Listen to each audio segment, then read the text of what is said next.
What a drag. Bachelor number 1. What would you do if I refused to marry you? Well, I would probably get quite violent and lead to the destruction of 10,000 lives at the Battle of Hastings. Might just drag you around by your hair and see where the night goes. William I, or more appropriate, William the Conqueror, was a fierce warrior and the first Norman king of England. Being the illegitimate child he was to the throne, some people didn't exactly respect the power moves old Willie was making. People rebelled, and he crushed them. Oh, and there was this one time that he fancied a woman named Matilda. Being the respected woman that she was, she declined Willie's advances. Willie, not taking no for an answer, promptly dragged her around by the hair until she agreed to marry him. Gee, what a swell guy. Number 9. Let them eat cake. France had seen better days in the 1790s. People were starving, the economy was bust, and for some reason the poor citizens were being taxed the most. When cries were made from the people, they demanded that change be made. King Louis XVI, being the great leader he was, he listened to the people and there was no problem ever again. Oh wait, he did nothing and the country had a bloody revolution. The man supposed to be leading his people failed to act. In fact, he did less than nothing, often trying to silence the riots by force. But when people are very hungry and you're living fat with high society, you can lose your head in all that chaos. While the famous quote, "let them eat cake," may not have actually been said, it's a good reminder of the disconnect between the upper class and poor. Leaving your people to starve isn't the best idea if you want to be a king for a long time. Number 8. Cashback. King George III had a simple ask of the American colonies. Right then, we just saved you all from the French and Indians, so now it's time to do the right thing and pick up the bill. Britain introduced new taxes on the colonies in order to pay back what it had spent on the previous war. But in reality, he was asking the colonies to pay up without much in return. Basically, I'm the king, I saved your skins, give me more money, which most people at the time couldn't afford. And I'm still gonna boss you around. The British Empire may have been victorious, but it was the colonists who felt all the effects of the war and the economy. This happened multiple times before some patriots had had enough and decided to act. And what he did when the people he was forcing to give money spilt a little tea? Well, he sent British troops for a semi-friendly military occupation. I hate to loan this guy a nickel. Boy. Number 7. Queen Caroline. Queen Caroline. Ba ba ba. She went out in a horrible way. We can't sing about her. History remembers Queen Caroline for the way that she went out. It was bad. It was actually written down in an epigram attributed to the 18th century poet Alexander Pope. Here lies wrapped up in 40,000 towels, the only proof that Caroline had bowels. Again, it rhymes. Why is everything rhyming? This is so awful. Who can be like, yeah, write that down, that's good, that's good. Wait. It does rhyme, that's good, that checks out. Rest in peace. My gosh, her husband, he was certainly no help at all. Caroline was previously married to George IV, and this guy locked her out of Westminster on Coronation Day.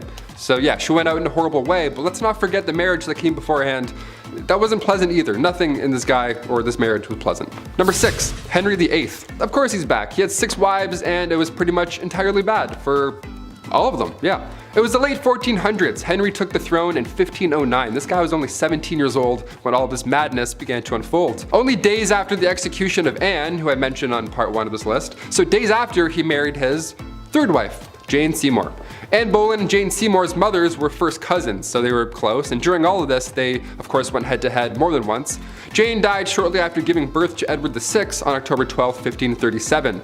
I can't mention King Henry's wives and leave a couple out. This is just a history channel. We have to mention all of them, okay? Number 5, George V.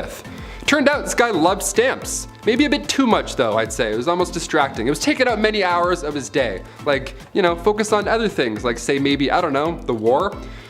King George V continued to collect stamps during World War I. Everyone's trying to stay alive. George is just in the background like...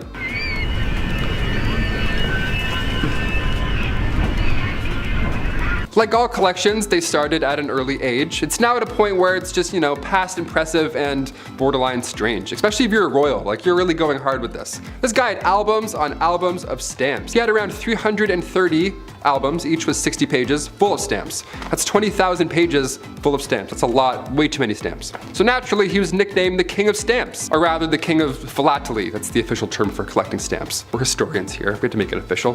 Back in 1905, he set an all-time stamp record. Ho ho! The most money ever spent on a stamp. This guy dropped like 220,000 on one single stamp. Somebody even asked the prince down the road if he had heard about the fool who had spent 1,400 pounds on a stamp. And he was proud. He was like, oh, that fool? It was I. Number 4. Rudolph II, the Holy Roman Emperor from 1552. He was known as a collector. Yeah, some princes collected stamps, others collect zoo animals. We're all different. Yeah, his castle was home to lions, tigers, and not bears, but orangutans, so good luck getting your 8 hours. He also collected human artifacts, like body parts after they've been, so that's watch your step, I guess. Welcome to MTV Cribs, don't mind the jar of eyes, watch out for the lion's tail, careful. What a mess. He's quite important in history though, I guess. He supported the scientific revolution, and he also poured tons of money into astrology, so next time you read your horoscope, remember it's Bones in the Jar Benny that's responsible for that one. And also, in case you're wondering, yeah, he didn't pay attention to any of his wives or anything like that. He was just, no, jars for me, jars animals, I'm all set. Number 3, Don Carlos. Spanish Crown Prince, the guy who just enjoyed being the worst human alive. Let's talk about him. Back in the mid-1500s, the eldest son to King Philip II of Spain was, yeah, I want to say worse things, but he was just a really bad person. YouTube, he was just a bad guy. Now, it's been noted that he was born with a hunchback and one leg was shorter than the other. Historians like to bring that up first, and how maybe he had the odds against him with these disabilities growing up, and people often feel bad for him a little. To that I say, don't. Nah, don't do it. Don Carlos was made hero of the opera by his dad. Dude was fine. Philip II of Spain? Yeah, he would hurt a lot of people. He would hurt animals and people just for fun. According to historians, Don Carlos once made a cobbler eat a pair of boots because he didn't like how the pair of boots looked. He made somebody eat boots. We're not gonna feel bad for him on Bumblebee today. That's not what we're gonna do. He was also set up to marry Queen Elizabeth of Valois, the eldest daughter of King Henry II, but after a few hours, she was like, no, that's not gonna happen. No way. So she married his father instead. That's what happens. That's what happens when you're... In 1564, a few brides were lined up for Don Carlos. Mary, Queen of Scots, was one of them. Margaret of Valois, we know what happened with her, and Anna of Austria. But his mental conditions grew worse and it went south. Shocker. Number 2, Heart of Glass. King Charles VI, once nicknamed the Beloved and then quickly nicknamed the Mad. What happened? After he became King of France in 1380, he would have these episodes, let's call them. He would believe he was made of glass and he didn't want anybody to touch him.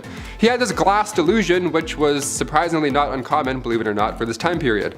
Believing you were made out of glass in some way, shape, or form, be it in your head, butt, shoulders, or back, really spiked around the mid-1400s, and Charles VI, aka Charles the Mad, he wouldn't let anybody, not even his wife, near him at all. I'm not making fun of somebody for having a fear like that. I mean, most likely historians believe he was schizophrenic, so obviously I'm not ripping on that. But Alexandria of Bavaria, another royal who had this glass delusion, she too believed she had swallowed a grand piano made of glass, so she had to enter rooms sideways to avoid it shattering. I don't know what's going on with this glass delusion, but I'm glad it went away. I don't know. And finally, number 1, King George IV. Voted as England's worst king by historians, so that should already tell you a good amount of this guy. George was another one of those monarchs who was a little too invested in his, intimate side quests, if you know what I'm saying here, like all these other kings we've talked about. He was a bit busy, being a stupid fool. This man was trying literally everything to get a woman to sleep with him. Although he was the king and he was already set up, he was like, nope, I'm gonna go and keep trying with strangers and random. And he would throw a tantrum if they said no, or he would threaten to end his own life if he didn't get the girl. Like, you know what I'm saying? One of those kind of monsters. He would also keep trophies, lack of a better term, of all these conquests afterwards. He would ask each people that he slept with for a little piece of hair, and then he would keep them. He would like store them. Back then it was kind of common, I guess, for lovers to keep locks of each other's hair. Weirdly enough, because you don't have phone numbers or like any sort of way to remember someone, photos, I don't know.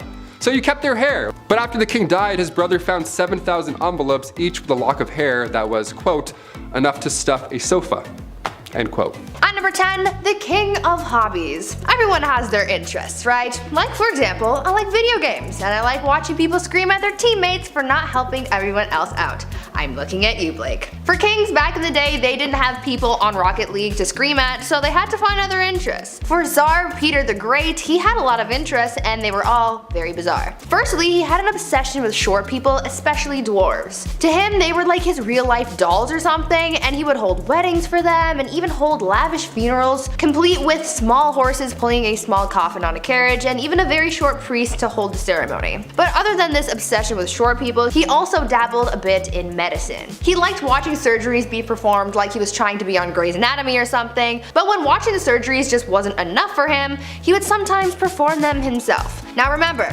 He's not a doctor, so it's no surprise to learn that these surgeries rarely ever went well and people died. I certainly wouldn't trust him to give me any kind of surgery, but he was a king so he could do whatever he wanted. Peter the Great also loved dentistry. It is said that if you wanted to get all buddy-buddy with the king, all you had to do was let him pull your tooth. Sounds like the guy was one heartbreak away from starting his own medical drama, but in the worst way. Number 9. Banning coffee. This is the worst of the worst, people. Murad IV, Sultan of the Ottoman Empire. The guy banned coffee like an absolute monster. No more triples for you. He was born in 1612, and for the most part, his mother was ruling through him because he was so young. That's often the case with most of these young rulers. They just get, hey, you're 7, now you rule a kingdom, enjoy. It's tough, they're not gonna know what's going on.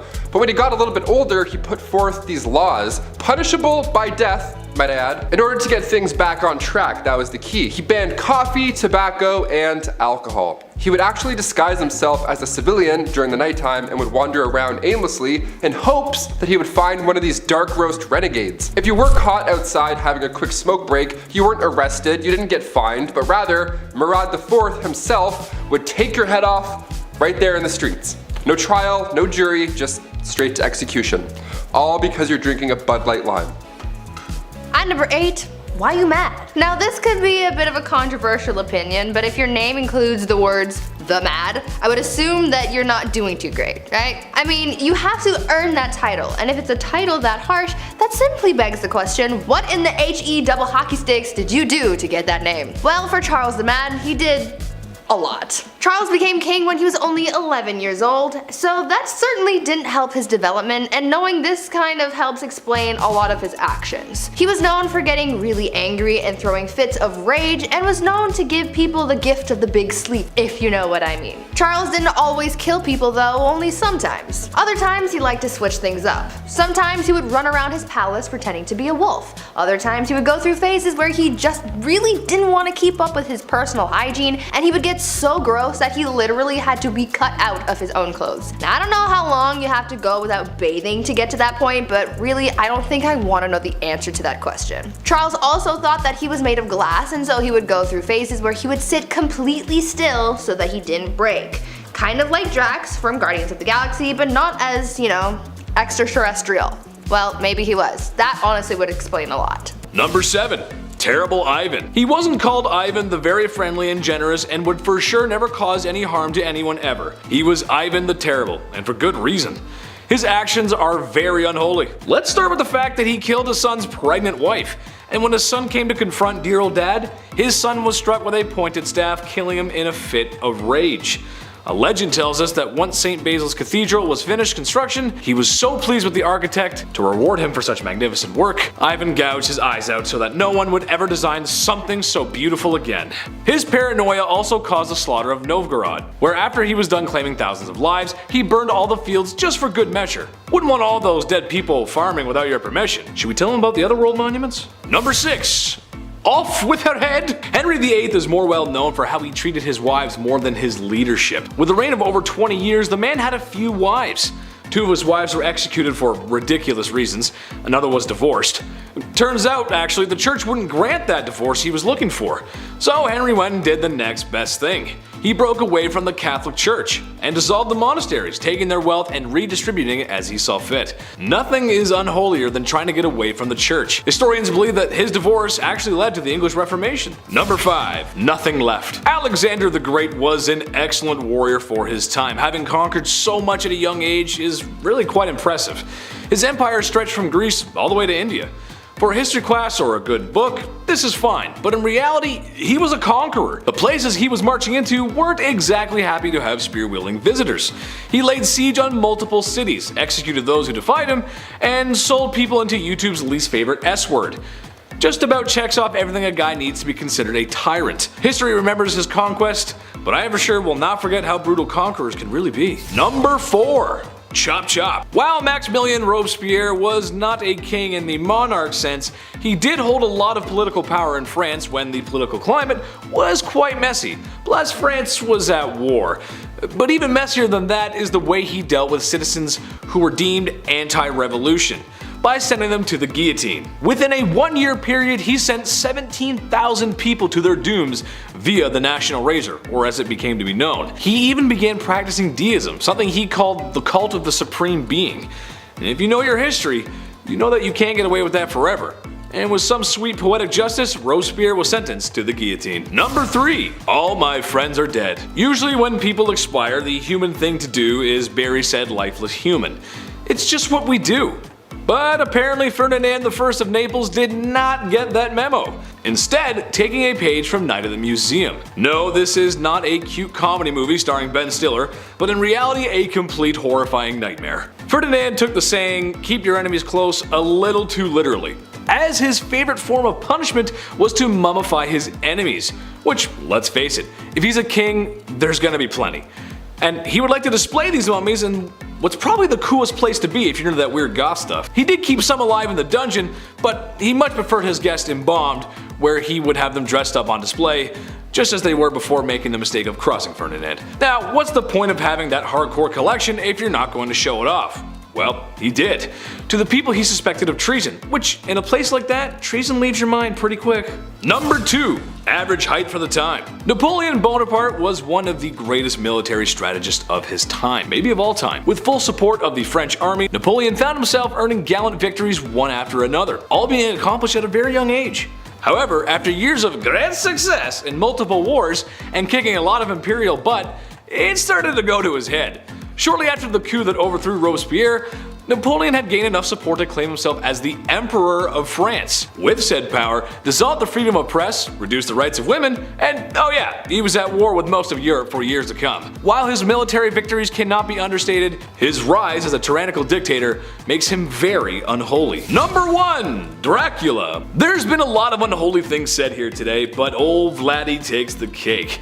What he lacked in land and power, he made up for in his brutality. As the legends go, Vlad was creative in his punishments, and was well noted for his human art pieces.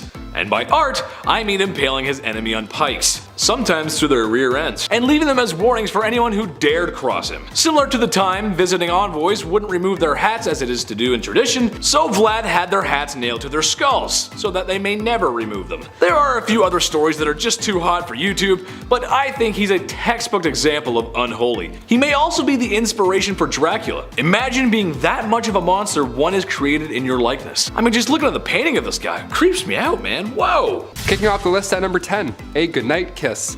We'll start off funny, okay? History can be funny sometimes, even when it's not meant to be, and it's meant to be completely serious. I can't help but read this information and laugh. Royals were sweating constantly about people trying to take them out, of course. I mentioned Boy Jones on here a few times. That guy stalked the Queen over and over for years. Historically, these royals have been on the lookout for enemies, and the way that they prevent these attacks, yeah, sometimes it can be a little funny. Like the kissing sheets, for example. Have you heard about this weird position in the castle? What an odd job this is. A great deal of monarchs hired taste testers to make sure nobody poisoned their ale, which is, a pretty lousy job there. Either having a good day or a bad day, no in between.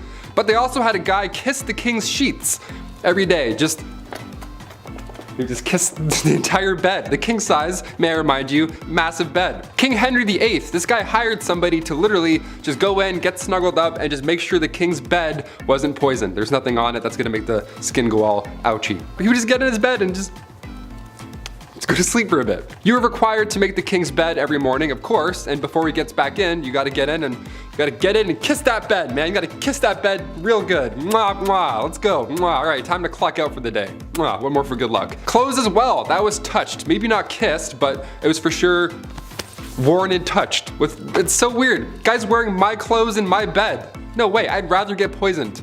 Like, yo, take my jeans off. Who is that guy? Get back here. Like, imagine marrying that king and it's like, oh, hang on, before we get snugged in, this guy has to go and kiss your sheets. She's like, ew, what? Why does my sheets smell like breath? Everything smells like breath. Number 9, enemas. We gotta talk about perhaps one of the worst sights to see in the household. Back in the olden days, enemas were the talk of the town. Well, rather, the palace. Like most things in the 1400s, only the rich could afford the enema supplies. Specifically, King Louis XIV. Guy loved enemas. Just big old fan of enemas.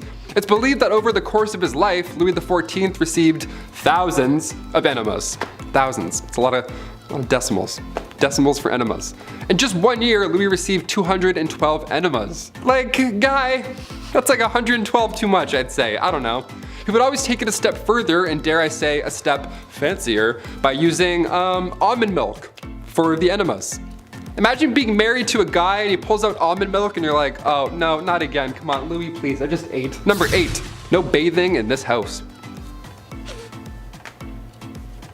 Bathing in the olden days wasn't fully understood, if that makes any sense. Like in a medical book, in an official 16th century medical book, the medical advice was, use not baths or stews, nor sweat too much, for all openeth the pores of a man's body, and maketh the venomous air to enter and for to infect the blood. First of all, huh? What? What does it even mean? Why is every shred of medical knowledge always written in riddles? God forbid you have bronchitis in the 16th century, a doctor would just be like, ah yes, just a drop of ale and a witch's flick and you'll be on your way. Like, what? Do you have any halls? Help me. Help me, dude. No, I'm just mad. I just like, bro, I have pneumonia. I need medicine. So of course they thought that taking a bath would make you sick. Of course. So King James IV, apparently this guy never took a bath in his life. And his hygiene was so bad that he would sometimes pass lice to others just by being in the same room that he was earlier. So not at the same time, he would come in, do his king stuff, leave, and the lice would be like, pew! And they would just wait in that room and get on someone else. That's so gross, that's horrible. Lice would emit off this man, he's like the stinky kid from Charlie Brown with the stinky cloud. That's just like lice around this guy. Margaret Tudor was married to King James. Yeah, must have loved the no bathing thing, eh? Number 7, Mary Queen of Scots. I told you I was gonna bring her up.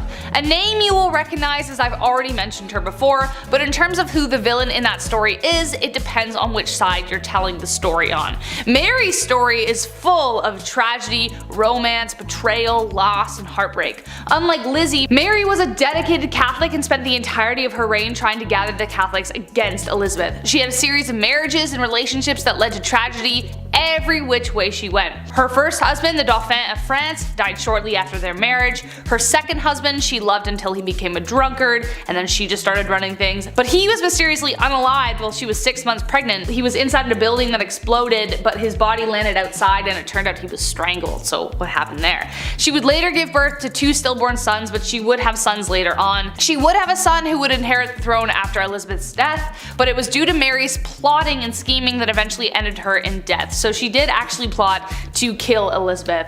So that's a pretty unholy deed, I would say. Number 6. Princess Olga of Kiev. Okay, wow, this woman. One saint you definitely don't want to mess with. Despite being a saint, Princess Olga of Kiev was actually pretty sinful. She was one of the most vicious and vengeful rulers in the history of Kievan Rus, which would later become Russia, Ukraine, and Belarus. Olga took center stage after her husband died and made sure she would never be forgotten. Her husband died in a very gruesome way by the enemies that we're going to talk about in a second. When the people who viciously unalived her husband tried to persuade her to marry their leader, they sent 20 men. Olga told them to wait in their boats, had her men dig a ditch in the meantime, and the next morning buried the men alive. She then lied and told the king she would accept his offer if he sent his best company to retrieve her. He didn't know about all that stuff yet. When they got there, she locked them in a bathhouse and torched it. But it didn't stop there. Olga didn't stop there, that's not her style. She would later host a steak dinner with her enemies in which they were staked. Very Vlad the Impaler, I know. Then she set whole villages on fire by attaching sulfur to pigeons, and then it was just crazy. Damn, like hell has no fury like a woman scorned, let me tell you. Number 5, Queen Isabella I. The Spanish Inquisition, pretty high up there as far as terrifying points in history go. If you weren't willing to convert to Catholicism, you were tormented, interrogated, and burned at the stake. Who was behind this awful time in history? This lady, Queen Isabella I. Technically, as she was fighting for a holy order for the Catholic Church, this can be seen as holy, but was it? Burning people at the stake because they didn't share this belief? Ah, not cool, Isabel. She created a secular government through her reign which allowed for the monarchy to have more power. Being a pious Catholic, she made Catholicism the official religion and created a tribunal to make this happen. Secret service or a secret police that spread fear wherever they went. Her direct influence caused the Jewish population to falter for a really long time after. Number 4, Fridegund of Soissons. Okay, I maybe said that wrong, so I apologize. Kind of impressed with her rise to power. She went from slave attendant to queen. How do you bridge that gap? No idea. Boy was she ferocious. Assassination and manipulation were her main political tools. Fredegund was among a small number of enslaved women in the Merovingian household that became a queen. Merovingian was the OG Central Europe before everything got split up. She survived political dangers and retained her husband's loyalty and could persuade monks and priests to jump onto her plots with ease. She encouraged her husband, the king, to set aside his first wife and then even take the life of his second. But his second wife, Galswinda, had a sister named Brunhild who became the mortal enemy of Fredegund. She had good reason to be. Fredegund continued to do everything she could to secure her position, one assassination after the next. She was a pretty stormy lady. Number 3, Bathory. Okay. Alright, technically not a queen, I get it, but she might as well have been with the power that she had. So fight me. She's remembered as the most evil woman in the world in history, I think. I don't know. That's my opinion. Bathory was the stuff of nightmares. Elizabeth Bathory was born on August 7, 1560 into a prominent Hungarian noble family, making her practically untouchable. She married a very famous war hero who is suspected of gifting Bloody Lizzie with the skills she used to kill. After she died, Bathory became obsessed with immortality. Supposedly when one of her servants accidentally spilt blood on her, and her skin appeared younger after. Bathory then began her mission of horror, luring over 650 young virgin women to her palace and brutally taking their lives. She was even bold enough to lure daughters of nobility. Before draining them of their blood, she would make them suffer in ways you don't even want to imagine before bathing in the blood itself. When she was finally caught, 3 of her servants were executed, but she was simply locked away in her tower for the rest of her days on house arrest. Ugh. Number 2, Catherine de' Medici, also known as the Serpent Queen. History colors her story as the tale of the evil queen. On one hand, she is remembered for being one of the most powerful French queens in history, and then on the other, she was blamed for the many atrocities that took place during her reign. Her regency was marked by the French wars of religion and the many games Catherine played within them. The Catholics and the Protestants, as previously mentioned, were at war, and she spent a lot of time trying to find peace. Kind of. But she was a passionate Catholic and is believed to have tried to remove a Protestant general from her son's side.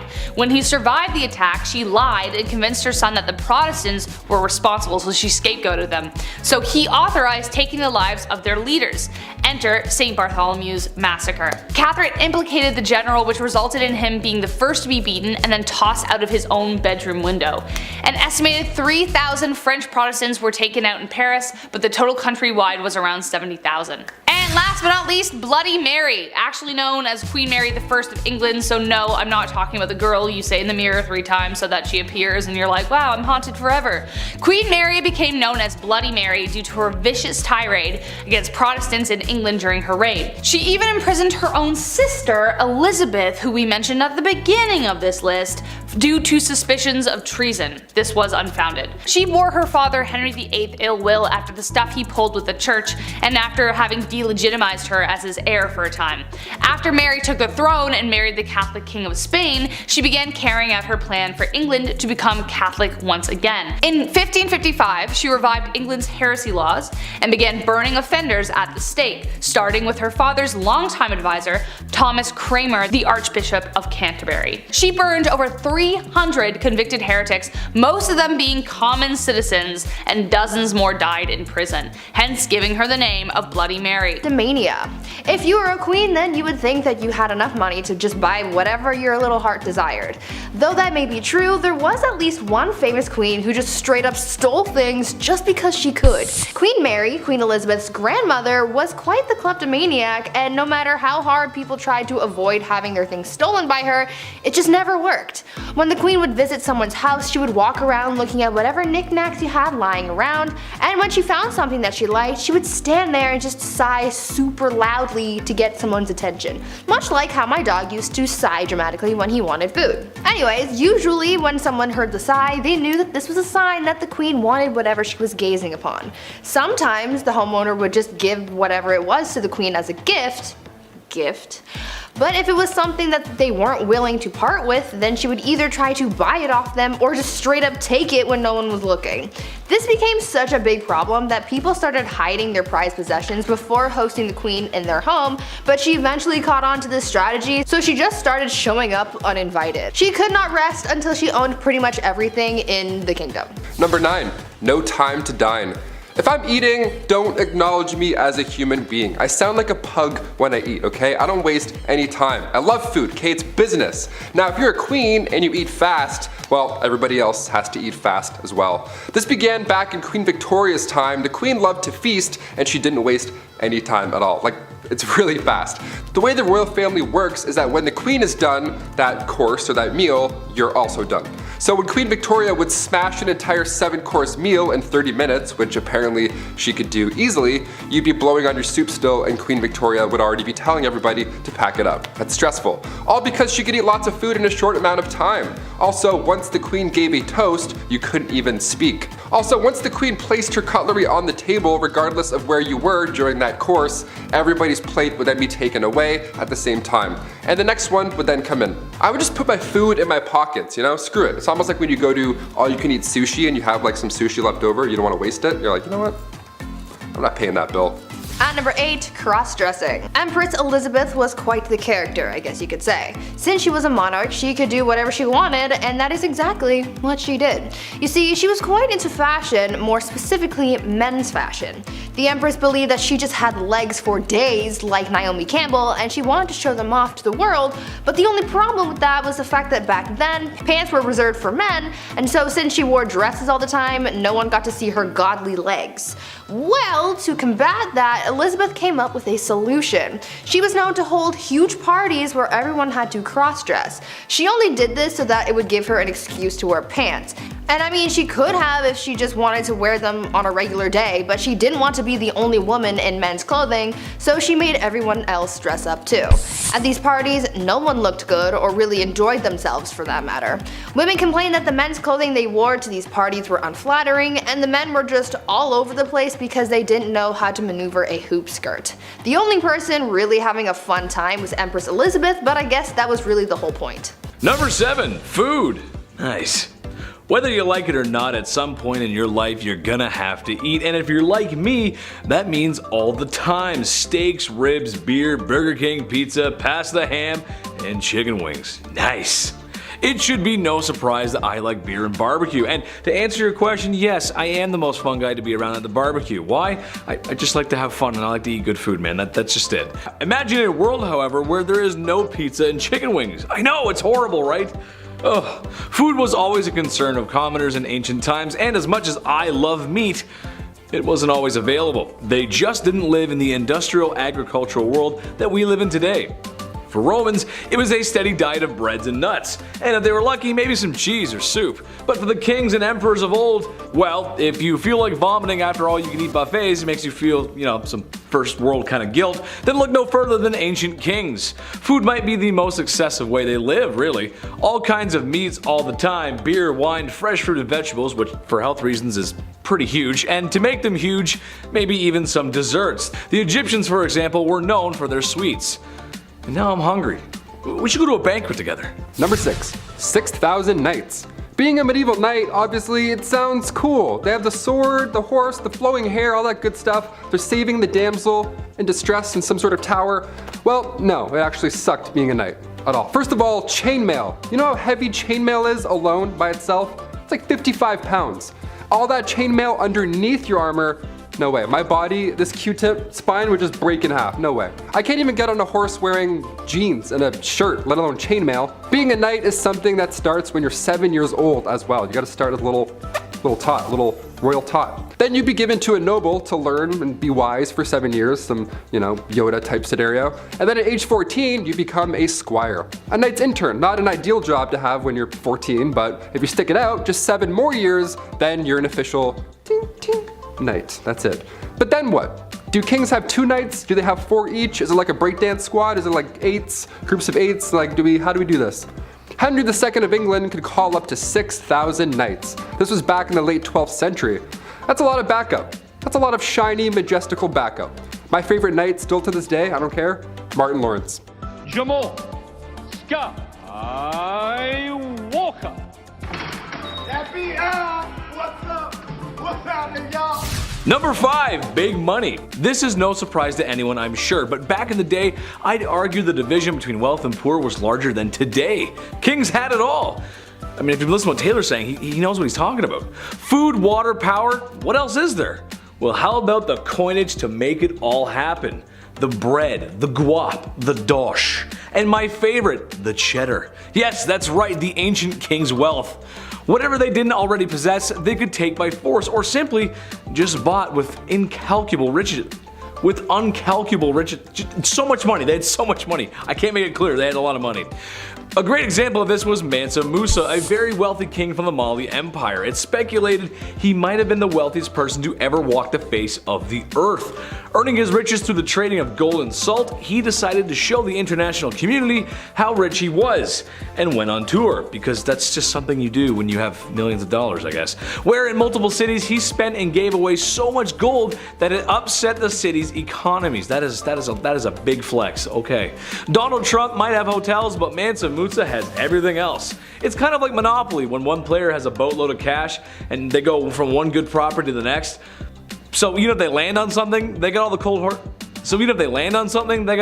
hard cash to deal with it. Plus, they also have some good property and they just make it back every turn anyway. I'm fed up with Monopoly. Number 4. King of Castles. King Ludwig II had numerous castles built to resemble fairy tale castles. Yeah, let's call this inspiration, I guess. What a privilege this ought to be. Ludwig was only 18 when he became the King of Bavaria back in 1864, and then he had castles built as, he was inspired from romantic literature and spending time at the opera. You hear that, Andrew? He was inspired after the opera. What a poet. It's crazy. Crazy. Must be nice, right? King Ludwig II would spend his nights in one castle, looking through his fancy telescope, admiring the next castle being built. What? He even freestyled the castle as well. Yeah, just 4 years in, the guy designed his own majestical castle. And to this day, it's one of the most photographed places in the world, so clearly he did something right. Neuschwanstein Castle, literal fairy tale, there we go. Meanwhile, I'm over here making castles in Minecraft. Still fun, we'll take it. Number 3, jousting. First there is bread, and then there is wine, and then there is entertainment. You can't tell me while a delicious plate of nachos dances like a ballerina in your microwave, you didn't pull up some super cool content to watch on your phone. Maybe featuring a large, kinda funny comedian, and maybe also featuring a super handsome, tall, funny comedian with a neck thing, I don't know. Kings of ye olde times did not possess the power of the internet or watching fail videos, so watching combat sports was the next best thing. Oh, what's that I hear? Watching the sport isn't enough? Well, some royalty even got involved. King Henry VIII, for example, just loved to joust because he did. He even had an accident with such, and it's what might have made him gone mad in the first place. Number 2, banning coffee. This is the worst of the worst, people. Here we go. Murad IV, Sultan of the Ottoman Empire, the guy banned coffee. What a monster. I would be asleep right now if coffee wasn't a thing. He was born in 1612, and for the most part, his mother was ruling through him because he was so young and all. But when he got a little older, he got a little wiser, he put forth these laws, punishable by death, may I add, in order to get things back on track. That was the key. The guy banned coffee, tobacco, and alcohol. What a fun guy. He would actually disguise himself as a civilian at nighttime and then wander around aimlessly in hopes that he would find one of these dark roast renegades just wandering the roads. If you were caught outside having a quick smoke break, you weren't arrested, you didn't get fined, but rather Murad IV himself would just take off his hood and be like, surprise, and then he would take off your head. Right there in the streets. No trial, no jury, just straight to execution. All that for some stale ale. What a monster. Number 1, groom of the stool. For some reason, this job was considered to be higher up, a well-respected job, if you will. However, I'd like to ask the man in charge of such an operation how he felt. I can imagine he wasn't too fond of his job. Hands never clean, hands never cleaned. The groom of the stool is someone who would assist the king in his bathroom duties by supplying fresh water, towels, and whatever a king needs. He may have also been responsible for cleaning the forbidden starfish. May the divines of Skyrim have mercy on his soul. I guess this had to be done, but I don't know if I could ever even do that to another human being.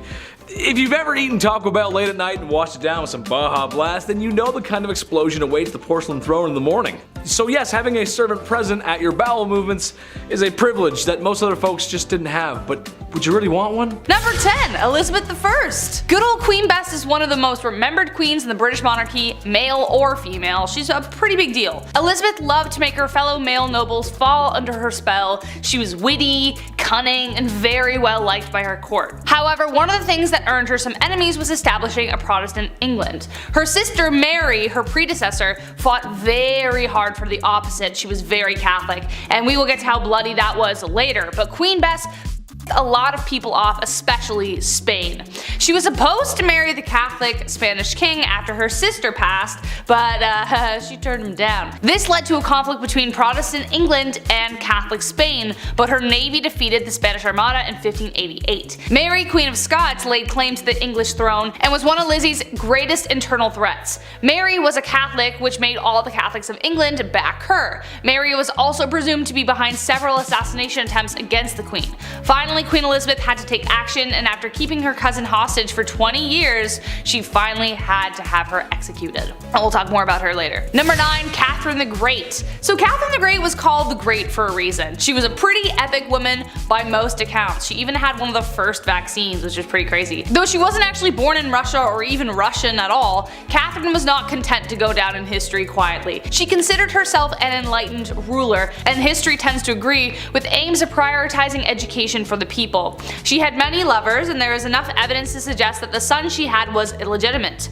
Peter III of Russia was hardly the man Catherine intended on marrying, and later planned a coup against him, which resulted in her position of power. However, the coup did turn bloody when on July 17th, Peter died under mysterious circumstances. There isn't proof that she was directly involved or even knew about it, but it cast a dark shadow over her reign for the rest of the time. Number 8, Grace O'Malley. We've got enough traditional royalty on this list that we definitely need to spice it up. Enter Grace O'Malley, the Pirate Queen of Ireland. Pirate Queen! What a title. Definitely considered unholy behavior, Grace abandoned the traditions of women of the time and fled to the sea. There, she took on the waves and perils of Davy Jones' locker with a legendary ferocity.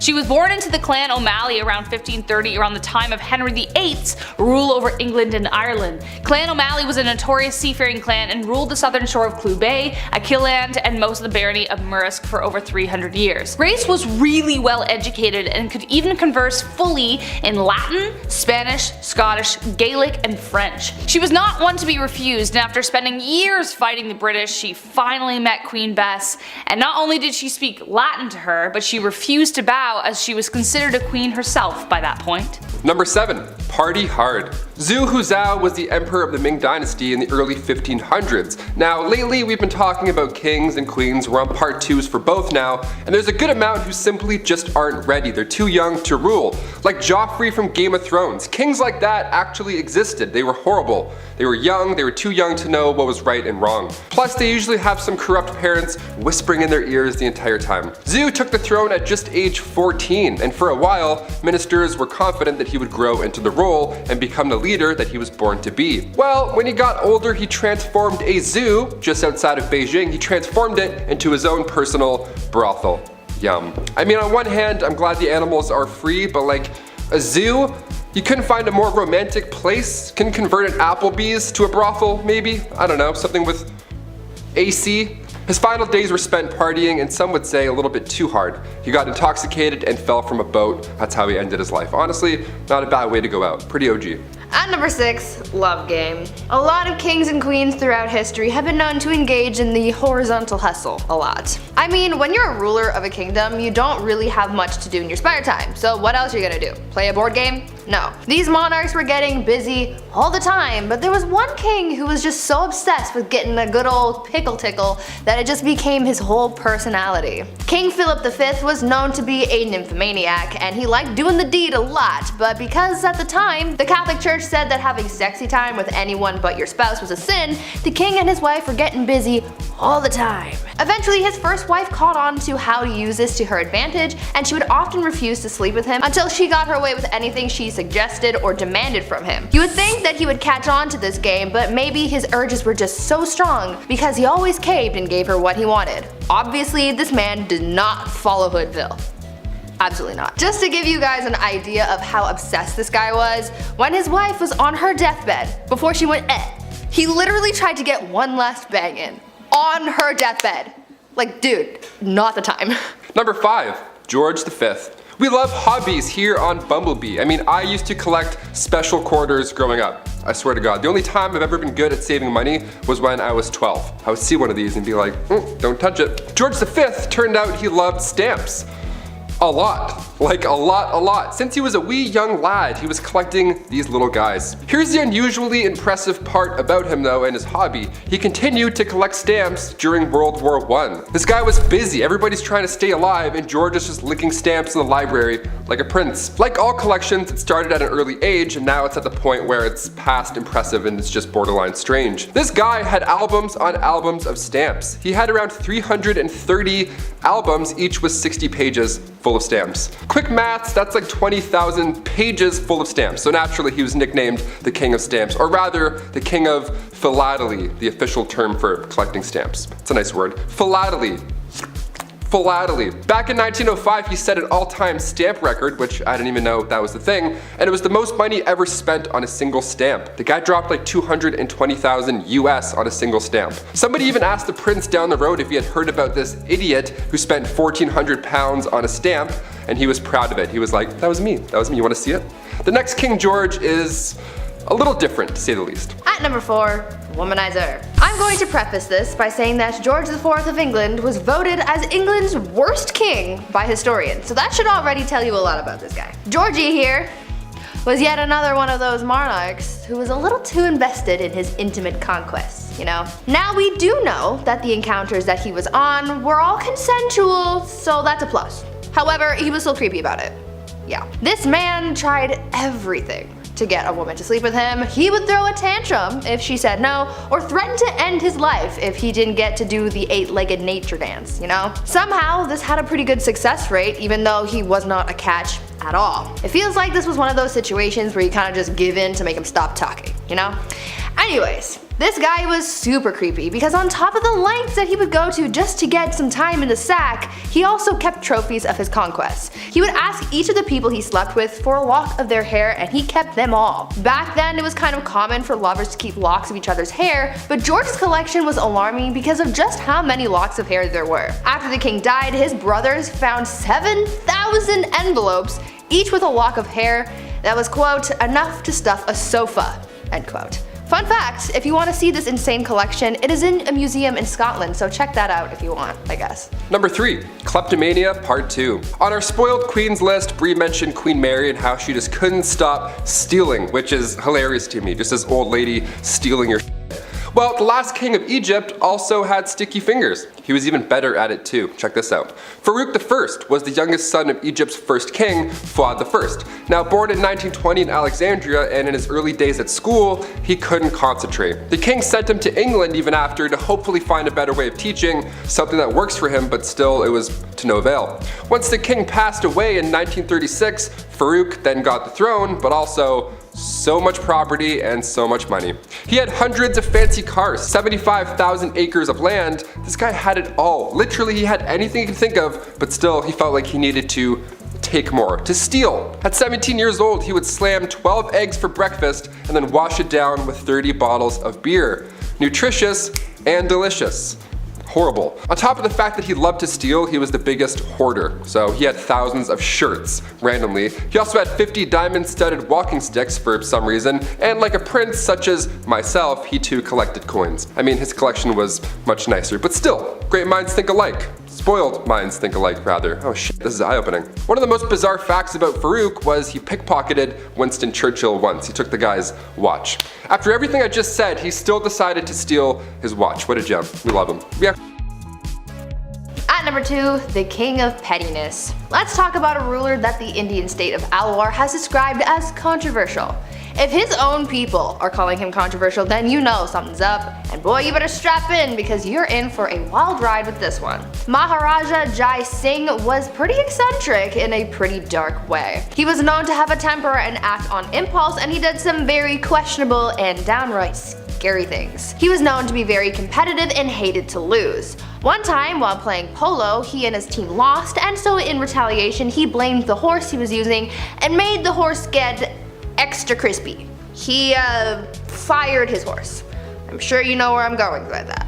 If not, use your noodle, I don't know. Unfortunately, the cruelty towards living things didn't stop at animals, and he was also known to kidnap women from the streets and go all criminal minds on them. On a slightly Lighter note, though, the Maharaja was also known to be very petty. Once he went into a Rolls-Royce dealership, and the person working there thought that he was broke and ignored him. Thinking that this was insanely rude, he bought 7 Rolls-Royces, sent them back to India, and used them to pick up garbage. This guy was really just doing the absolute most. And coming in at our number 1 spot, King Ludwig II. Home renovation shows rock my world. I can watch, love it, or list it for months at a time. It's the dream, building your own home one day, and if you're a king, well, it's pretty easy to get that done. In our Spoiled Queens Part 2, I mentioned a princess that had a house made of ice, literal ice. Well, King Ludwig II had numerous castles built to resemble fairy tales. Literally, like fairy tales. I gotta admit, I kind of love this a lot. Ludwig was only 18 when he became the King of Bavaria in 1864, and then he had castles, like castles, more than one, built after he was inspired from romantic literature and spending some time at the opera. The kid was a dreamer, you gotta love it. He would spend his nights in one castle looking through a telescope at his new castle being built, so he would just watch it all night. That's like the king's way of waiting for your Amazon delivery. Just standing there, just like, oh, it's coming. 17 years and it's done. Just 4 years in, he designed his own castle, and to this day, it's one of the most photographed places in the world. Neuschwanstein Castle. Go check it out. It's literally a paradise. Kicking off the list at number 10, the Empress of Austria. The saying wrong place at the wrong time couldn't be used more in this case. Empress Elizabeth of Austria, she was sadly taken out by somebody who just wanted to attack a royal. He didn't have anything against Elizabeth per se, this man was an Italian anarchist named Luigi Lucchini, and that fateful day, September 10th, 1898, he took the Empress's life. In his own admission, Luigi stated that he had nothing against the Empress on a personal level at all. So what had happened was he intended on taking the life of the Duke of Orleans, but when Luigi arrived a little too late in Geneva, the opportunity to do so had passed. He looked at a local newspaper, saw Elizabeth, and found out where she was staying, and he waited for her to leave that hotel. That's how easy it was. People are so creepy. Keep an eye open. If you're a queen, keep your eyes open. This is scary. Number 9. Royal curse. The remains of Polish queens and kings were discovered back in April 1931 in a crypt in Vilnius. Polish researchers didn't even know what they were in for. I mean, a storm had flooded a cathedral, and they threw down sandbags to preserve the area, but on the night of April 25th, they had followed the water into this lost chamber that held the remains of Polish kings and queens. These remains, with the crowns still attached, might I add, were from the 15th century. What a find, right? Well, sadly, the remains were all over this flooded tomb now. It wasn't really in one spot. It was horrible. And now after these discoveries, that's when things got really mysterious. Those involved in the findings began to die off in unusual circumstances, one after another. And it happened pretty quick, too. One professor had died after falling down a shaft in his apartment. He had a heart attack. An engineer had died before him as well due to undisclosed medical issues. Okay. Another professor years later who worked in the crypt as well became paralyzed at age 62. A sculptor involved died when untying his shoelace. Just the weirdest way to go out. That's the only details that we know. Just, I don't know, use your imagination, I guess. Maybe he fell and hit his head. That's sad, it's tragic. And another professor died in 1936 shortly after visiting the crypt as well. I sure hope this isn't an ancient curse because these guys were trying to preserve their history and avoid the crypt from flooding. Like, I don't know, we need a Ouija board to clear this whole thing up. We were trying to help you with the sandbags. Number 8, Queen Caroline. In a list of unusual ways that people have died, odds are it's going to get a little gruesome, a little messy. After all, that's why you clicked this video, right? Right? Some ancient queens die natural causes, and then history remembers them for their reign. In this case, history remembers Queen Caroline for the way that she died. It was written in an epigram from the 18th century from a poet named Alexander Pope. He wrote down, "Here lies wrapped up in 40,000 towels, the only proof that Caroline had bowels." It rhymes? Like, come on, man, you didn't have to do this. This is horrible. That's like a prank almost. I can't believe somebody was like, yeah, write that down. That's good, that's good.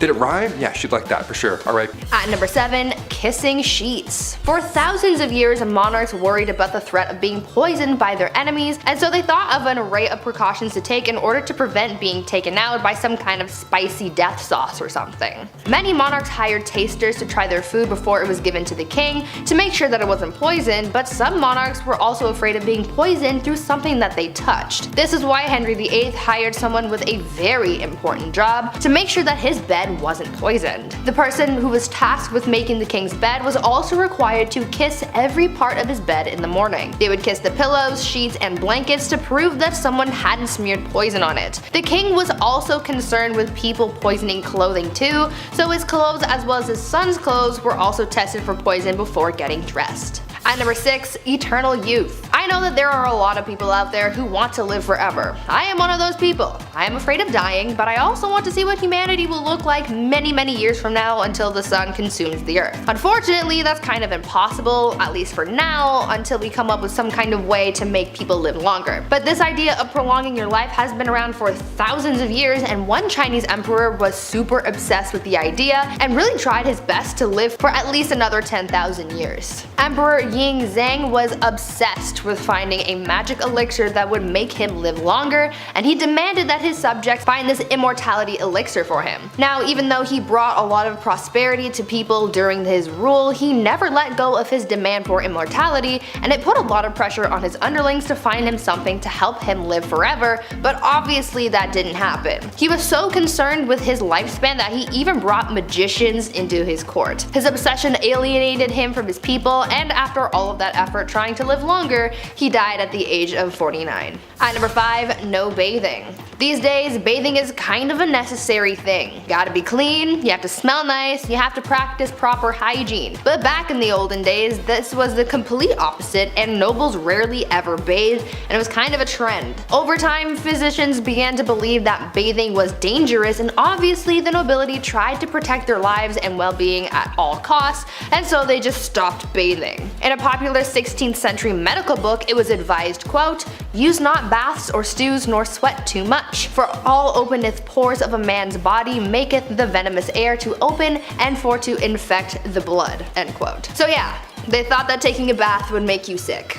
In the late 15th century, Queen Isabella of Spain would go around bragging about the fact that she had only ever bathed twice in her whole life. Weird flex, but okay. King James IV apparently never bathed, and his hygiene was so bad that he passed on lice to other people who went into a room that was frequented by the king. He also never washed his hands before eating and would just rub his fingers with the wet end of a napkin. These people were gross. At number 4, prankster king. You know that you're a spoiled king when you can pull pranks on people constantly and never have anyone try and stop you or fight back. This was basically the life of King Christian VII of Denmark, who was known for being pretty childish and playing pranks on people his whole life. He was a troublemaker through and through. He was known to play pranks on his grandmother by putting pins in her throne, and he would throw things at her, and he even ran through the streets with his friend and his mistress, destroying shops and patronizing brothels. He even made his own torture rack, had himself tied to it, and flogged. Why? I have an idea, but I don't want to think about that one too hard. One of the other weird things that he was known to do was leapfrog over dignitaries when they would bow to him. This guy was really quite immature. At number 3, saints in bed. I understand the desire to feel protected by whatever gods or saints you might believe in. That's one of the whole points of religion. However, I think some people can take that idea a little bit too far, and by some people I mean the Spanish royal family. These guys took religion very seriously, and they believed that following religion heavily would allow God to heal them when they were sick.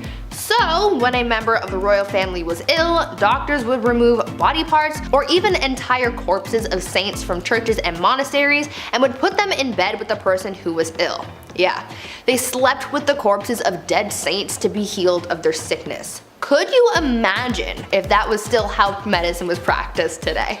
At number 2, rat court-martial. There has been a record of many kings throughout history who were complete children through and through. Even though many of them grew into adulthood, they still acted immature, and one of the greatest examples of that was Peter III of Russia. He was not a good ruler or a good husband to his wife, who would later become Catherine the Great. Peter spent every night in bed with her playing toy soldiers because he was obsessed with his little dolls. He was so obsessed, in fact, that when a rat chewed the head off one of his toy soldiers, he was so upset that he held a proper military court-martial for the rat. He proclaimed the rat guilty of treason and had it hung in a tiny gallows that he had built for the occasion. It was weird, but in the end that bizarre event helped Catherine overthrow her husband, so I guess it kind of worked out for someone. And finally, at number 1, groom of the stool. Guys, I found the worst job in history. You think working at the 1-star Domino's Pizza in your neighborhood is bad? Wait until you find out about the groom of the stool. The groom of the stool was a job created during the reign of Henry VIII, where the role was to monitor and assist the king in his bowel movements. They would carry around a commode at all times, and they were also tasked with monitoring the king's diet and meal times, and would organize the king's days around his break times. They were also tasked with undressing the king for him to do his business, and it's also been suggested that they would have had to, quote, cleanse the royal posterior as well. Sounds like a pretty crappy job to me, but I'm not funny. I'll leave. Number 10. No one's ever really gone. You may have heard that said when losing a family member, a pet, or in the worst Star Wars movies ever made. Sorry, not sorry Disney, those are terrible. But perhaps there is someone who is never really gone. Genghis Khan. Yes, that's right. The ruthless Mongol warrior who conquered so much in his time that we're still talking about it today. So why is this big bad warrior still with us today?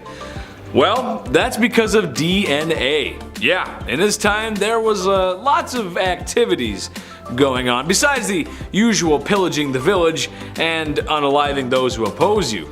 There were a lot of happy endings, let's say, and by that I mean forced non-YouTube friendly conduct bedroom happy endings. So much so that when a study was conducted back in 2003, 8% of men in Asia were thought to be descendants of the mighty man himself.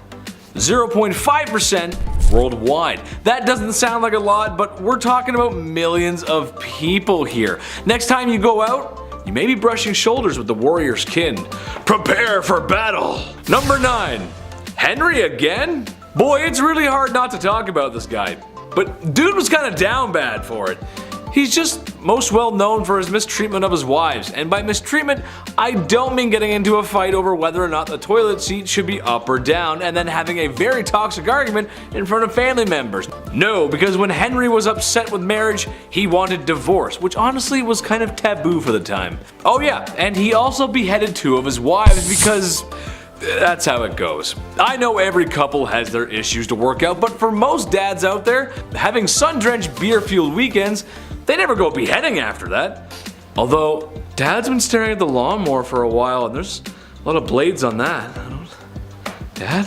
While it is true King Henry VIII did behead 2 wives, he didn't do it to all of them. And at some points we're honestly quite pleased with his holy sanctity of marriage. Anyone who's ever been married can tell you how peaceful and sacred that bond really is. Number 8. The People's Princess. Okay, I know Prince Charles isn't exactly a king, but he is royalty, and the man kinda did Diana dirty. That's a quick and half put together allusion to a Michael Jackson song for the English majors and the audience. Being royalty isn't easy. Being royalty in a modern age when paparazzi overwhelm you with lights and cameras just for a juicy piece of gossip like, when was your last bowel movement? Is it slow? Extra extra, read all about it, the princess is constipated. That's just not fun. So after Prince Charles and Princess Diana had been married for a few years, you can understand how excited the media was to find out about their marital disputes. There was 3 of us in this marriage, so it was a bit crowded, was a quote by Princess Diana that gave the media a field day. Sadly, Prince Charles was having an affair, and it wouldn't be too much longer that Diana would perish in a car accident that may or may not be organized by the royal family themselves. At number 7, Mother Knows Best. I think after hearing about these queens who've done some dark things to get their way, you would think that it's safe to say you don't mess with a woman and her plight for power.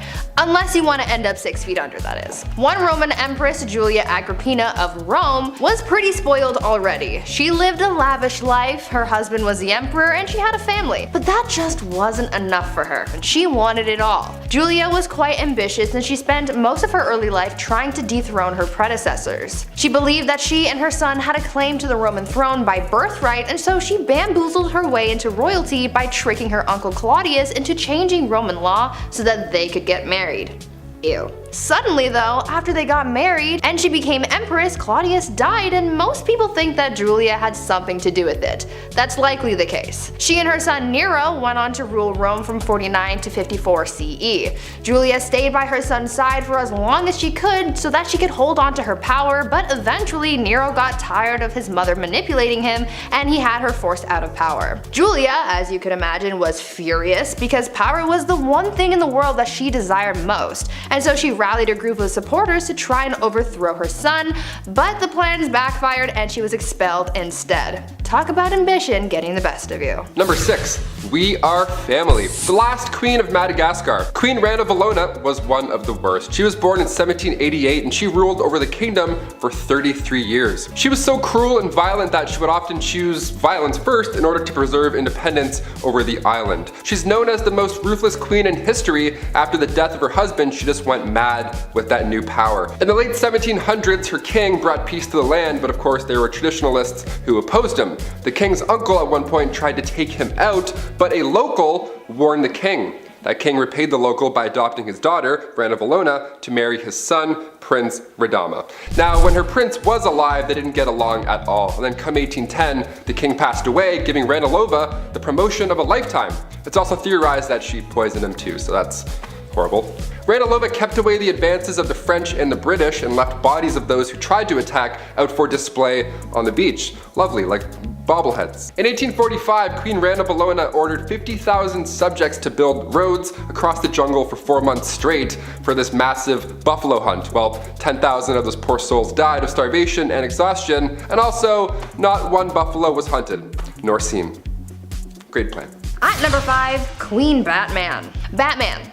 He is justice. We know this. Well, long before Batman, there was a queen who sought vengeance, and she did it in the most brutal way. Olga of Kiev became queen regent in 945 CE after her husband was killed because her son was just too young to rule yet. Olga knew that once her son was old enough to be crowned king, her power would be taken away, so she had to do the most that she could with her power while it still lasted, and so she used her powers as monarch to seek justice for her husband's death. She was able to get her husband's killers captured and killed using scalding water, but she soon developed a thirst for suffering apparently, and she just kept on going after people. She would not rest until everyone associated with the people who killed her husband were all eliminated. So if you ever breathed in the general vicinity of the guy who offed her hubby, you could kiss your life goodbye. Olga took hundreds of people out of the tribe that her killers were from. She devised a plan to bury their tribe's leaders alive, and she even came up with a plan to set fire to their entire village. It is said that Olga may have locked the tribe's leaders in a bathhouse and burned it down,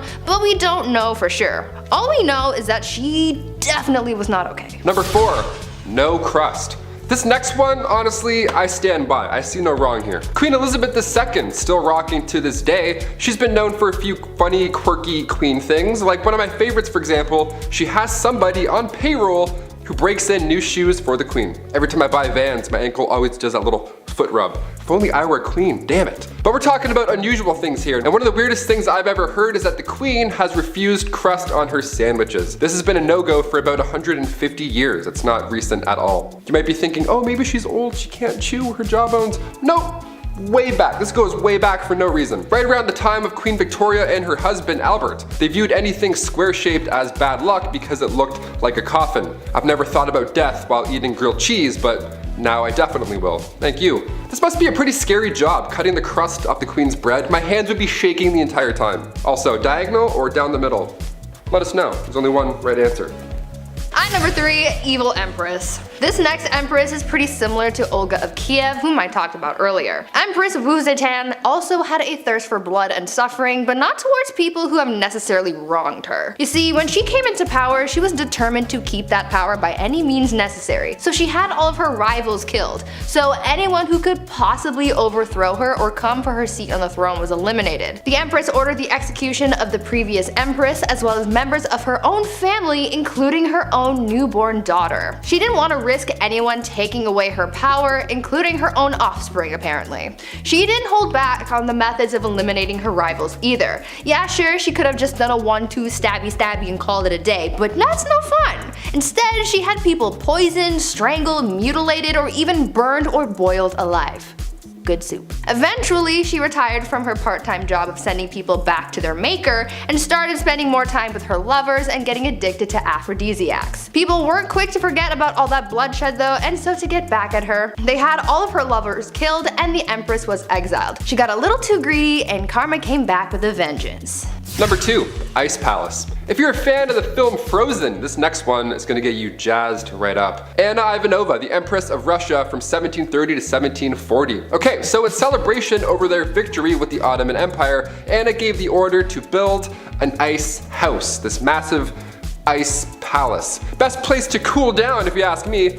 I'll leave. This ice palace was pretty impressive. If I was there, I would 100% lick the walls. Obviously, someone definitely did, you know that for a fact. 20 meters by 50 meters, and even more impressive, there were ice trees and ice birds sculpted inside. How magical is that? Anna arranged this marriage with a prince and one of her maids. Now they didn't know each other, they were forced to ride an elephant, and all the guests were dressed up like clowns. Yep, that's all valid, that's all accurate. You heard me. You may be thinking, wait a minute Taylor, an ice palace in Russia, was that maybe cold? Yeah, it was an absolute nightmare. Anna made the guest party all night, freezing cold, they all got sick, dressed like clowns. I went to an ice hotel in Quebec once, spoiler alert, it's cold and boring. There, I just saved you $70. You're welcome. And finally at number 1, gladiator games and chill. If you didn't ever have to go to work and you could just lounge around all day, what would you do with your time?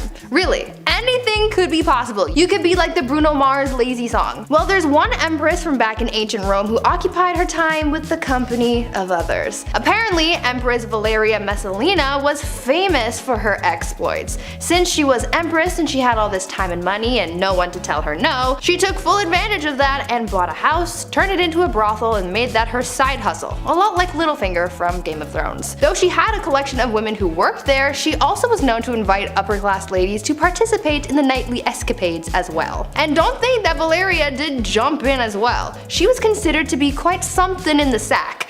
In the wise words of Ludacris and Little John, she was a lady in the streets but a freak in the bed. The Empress was known to be such a hardcore participant that she would win games where they would compete to sleep with the most men in one night. One time she won the round after being with 25 men. One night. She did the absolute most, but at least she was having fun. At number 10, royal enemas. Apparently, back in the day, enemas were all the rage amongst the elite. It was believed that enemas were good for your health, so everyone was doing it to try and live a little longer than the rest of those commoners and peasants. One person who really just couldn't get enough enemas in his life was King Louis XIV. It is believed that over the course of his life, Louis XIV received thousands of enemas. When I tell you this guy was obsessed, I'm not kidding. One year, Louis received 212 enemas. In just the 1 year. And of course, he had to make his enemas a little jazzy and couldn't just use water like any other person. Oh no. My guy was using things like almond milk. His enemas were also sometimes scented with orange or rose and sometimes even colored just to make it a little more special. To get an idea of just how obsessed the elite were with receiving enemas, just think about the fact that a French duchess once received one during a court ball. The duchess was in the middle of having a conversation with Louis XIV, and during this conversation, one of her maids came over, snuck under her dress, and gave the duchess an enema on the spot. Ew. These people were so weird. At number 9, pampered pony. I'm sure I can speak for most people when I say when you have a pet, you love and care for that thing like it is your child, right? Well, one Roman emperor might have taken that concept a little bit too far because saying that he was obsessed with his horse is an understatement. The Roman emperor known as Caligula had a horse named Incitatus. Caligula was a horse racing enthusiast, so Incitatus was his pride and joy, and not too many people were all that thrilled about it, to be honest. When I tell you this horse was treated better than most people have ever been, I'm not kidding. The horse's stall was made out of marble, his manger was made out of ivory, and he was even fed oats flaked with gold. Caligula was also very adamant about his horse receiving a good and restful sleep before a race, and he was so serious about it that he made guards stand outside of the horse's stable to make sure that the horse remained undisturbed while it slept. This horse even had its own furniture. Like, what is he gonna do with it? He's a horse. Caligula was so fond of his horse that he even made it a priest and promised to make him consul, which was the lead position in the Roman government after the emperor, highly coveted by senators. This was the last straw for people because the emperor was putting his horse above his own people, so he was assassinated. Now before I carry on telling you guys about the wild and crazy things that kings did back in the day, I would like to first ask you guys to consider leaving a like on this video if you're enjoying it so far, and also maybe think about subscribing as well to see more videos like this one. At number 8, Mumia medicine. It's safe to say that medicine from the past is very different from modern times. These days we have pharmaceuticals to treat illnesses, but back in the days of old there were very different and quite questionable methods of treating ailments, and one of those methods included cannibalism. In the 16th and 17th centuries, it was common practice for elites like priests, kings, and other nobles to consume remedies that included human bones, blood, and fat as medicine to treat ailments from headaches to epilepsy, and this practice was called mumia medicine. At first, it started with people using Egyptian mummies and skulls from Irish graves for use in medicine, as bones would be ground and used in different tinctures for various uses. But soon, other parts of the body started to be used. Human fat was later used to treat ailments on the outside of the body, and blood would be consumed as well, as it was believed to contain the vitality of life. Several monarchs were known to use mumia medicine, like Charles II and William II of England, Francois I of France, and Christian IV of Denmark. Number 7. Check on the dead. Funerals are pretty expensive, especially a royal one at that. It takes a lot of power to dig up and then carry these massive caskets around, which back in the day was even more exhausting. Joanna of Castile was born in 1479. Her marriage to the Duke of Austria was arranged, but she was very much in love, maybe a bit too much. Hear me out. When her husband met his fate in 1506 due to typhoid fever, Joanna would have his tomb unearthed and then opened over and over again, just so she could make sure that he was still there. Now of course I feel bad for the queen here. She was clearly not coping with his death well, but to have his tomb or casket or coffin, whatever you want to call it, to have it opened and closed over and over and then dug up and then put back in the ground, she would make people carry his body around everywhere she went. That's heavy. That is so much work, even keeping it under her bed sometimes. Ugh, I got goosebumps just saying that.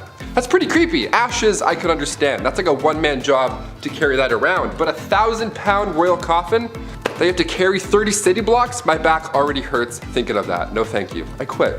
At number 6, deadly affairs. Dating is hard. If you've ever been on dating apps like Tinder or Bumble, then you know that things aren't as easy as it may seem when it comes to finding someone that you remotely like. Maybe we should take a page out of Queen Nzinga's book when it comes to dating, because it seemed like she had fun with her escapades. Well, maybe don't actually do what she did because it's actually pretty gruesome, but you get what I'm saying. Queen Nzinga from what is now modern-day Angola was a busy woman. After taking over the throne from her brother, she juggled the monarchy, wars with the Portuguese, and having a love life. The queen pulled together a harem of only the most attractive men, but because she was such a busy person, she didn't really have the time to walk into a room and choose who she was going to sleep with that night, so she came up with an alternative solution. Nzinga would have 2 members of her harem fight each other to the death every night, and whoever won got to sleep with the queen. Solid plan, right? Well, the winner wasn't really all that lucky for too long, because she would have the winner executed the following day. Number 5. Diamond scandals. Queen Mary wasn't the only queen with sticky fingers, it seems. The affair of the diamond necklace has sparked many conversations. France's queen from 1774 to 1792 was Marie Antoinette, and if that name sounds familiar to you, it's because she was the last queen before the French Revolution. She was also known for spending a buck on jewelry. She liked the diamonds. Now this Countess de la Motte was this young lady, a friend of the queen supposedly, who entered the French court in 1785. Now she got somebody to disguise herself as the queen, and then she acted like she was in love with this high society member, all to get her hands on this $12 million necklace. Now she said that she would pay, but never ended up paying a dime, so that's horrible by itself, and the queen supposedly had no idea about any of this or what happened to the necklace. Although this countess pretended to be her friend beforehand. The public went on to hate her for this, not believing in the scandal of course. One of the most notable lines from Marie Antoinette was when the French spoke out for not being able to afford bread. She apparently said, "Well, let them eat cake," which led into the French Revolution and ultimately her demise. Shine bright like a diamond, I guess. At number 4, test drives. Catherine the Great of Russia was well known for a number of things. She was known for being a good leader, a strong ruler, and surprisingly for her naughty bedroom fun times as well. She was well known for her adventures in baby making, and there was once a rumor that she did the deed with a horse. Obviously that wasn't actually true, however she did do it with a lot of men. The only problem that she really faced when it came to finding a new partner was actually having the time to do so. I mean, it's not like she could swipe through Tinder while sitting on her throne, right? What was most important to her was finding a new lover who was skilled in the sack, and she didn't really want to waste time on testing these guys out, so she had someone else do it for her. Catherine had a friend take her potential partner out on a test drive, so to speak, so that she wasn't wasting her time on someone who couldn't meet her standards. Remember, she is a very busy woman. It is said that on a couple of occasions, Catherine's tester friend was caught in bed with Catherine's partner again well after the Empress was with him, and that made things a little complicated, but I imagine that they got past that. Or at least I really hope they did. Number 3. Change religion. Ruling alongside the pharaoh Akhenaton from 1353 to 1336, Queen Nefertiti, aka Lady of Grace, aka the Lost Queen of Egypt, was only 15 years old when she married 16-year-old Akhenaton. Now, alongside her new young husband, she built an entirely new capital city called Amarna and ruled over what's now considered the wealthiest period in ancient Egyptian history. But when it comes to spoiled queens, or rather queens who could do anything they believe with their power, we have to mention the queen that changed Egypt's religion. Both her and her co-ruler were in a cult, the cult of the sun god Aton. In the earliest accounts of the queen, she assisted her husband in a ritual that smited the female enemies of Egypt at the time, and there have been a few blocks that have since been recovered from the Theban tombs of the royal butler that depicts the queen wearing her unique blue crown, part of these sun god rituals. So now cut to the end of the king's ruling, the Aton was now Egypt's main god. Some queens change laws, others change religion. At number 2, fake village. Imagine being so privileged and so disconnected from the world that you pretend to be poor for fun. Well, that's pretty much what Marie Antoinette did. This French queen was known for her lavish and opulent lifestyle, and that's really the only life that she knew. Apparently, living the life of a rich queen started to get a little boring for her, and she wanted to find an escape, and so she got her people to build a fake village for her so that she could pretend to be a commoner. This fake village included 11 cottages, a lake, a watermill, a working dairy, a windmill, a barn, and other quote-unquote peasant buildings. Marie apparently loved this little peasant village, and she would bring other people to enjoy it too. When she brought her guests to the village, she expected them to yes-and their way through the day and really immerse themselves into their role of a common person. She would even tell her ladies to ditch the ball gowns and wear something simple to blend in. Marie even took her kids to the fake village to teach them about farming. Even though she loved her pretend peasant lifestyle, it still didn't help her bond with the real common people, and it certainly didn't save her from the guillotine. And finally, coming in at a number 1 spot, surprise entrance. The last true pharaoh of Egypt, Cleopatra VII, ruled from 69 to 30 BC.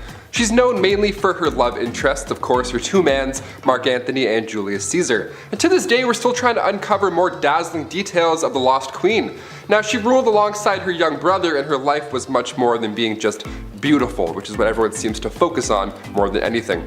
Both children were assigned to the throne, Cleopatra being 18 and little bro being 10 years old. So Cleopatra, being a little older, therefore a little wiser, became the ruler. A couple of years passed, and eventually Cleopatra was pushed out of Alexandria over her greed for power, classic, but her little brother, equally a co-ruler, had her driven out. He was jealous, and honestly, I'm the youngest in my family, I kinda get it.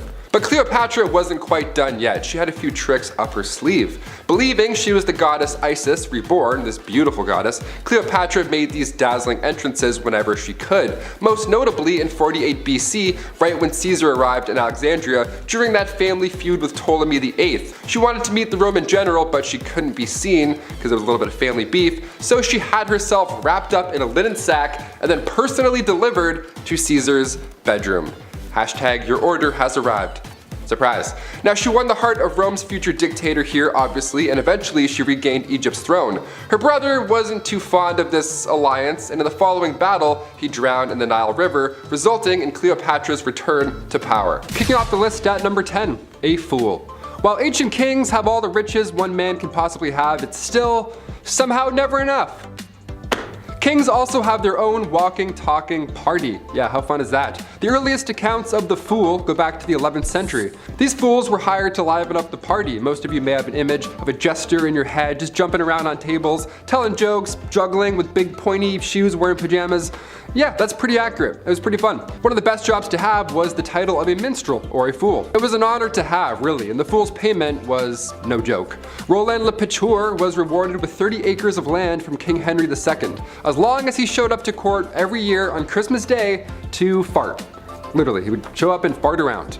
But these fools also held responsibility in their silly little lips. Fools needed to find the balance of humor and wit. It was harder back then than anything. Many of these jesters were given the role of advisor to the king and queen. The phrase, "don't shoot the messenger," this is where it comes from. The jester would have to tell them horrible news, but in a fun, positive way. For example, back in 1340, King Philip IV, his fleet was destroyed in naval battle, the British completely wiped them out, and it was an otherwise devastating loss, but the jester, the fool, brought this news in a light way.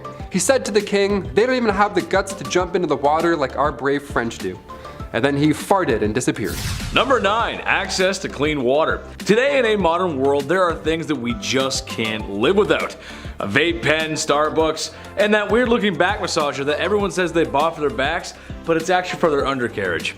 Speaking of undercarriages, you don't want to drink from the water from underneath one. Dirty, muddy street water is bad for your health. The ancient kings of old knew this. It was common knowledge that drinking dirty water could lead to you spending more time squatting over a hole than spending time with your family, and nobody wants that. Life for citizens who were not royals could have it pretty rough. Ancient kings had the luxury of having clean water, or somewhat, it's still kinda not so clean, or at least more clean than the commoners. Through methods of fresh spring water, boiling, and even some early filtration methods, they had access to better water that wouldn't make their guts hurt.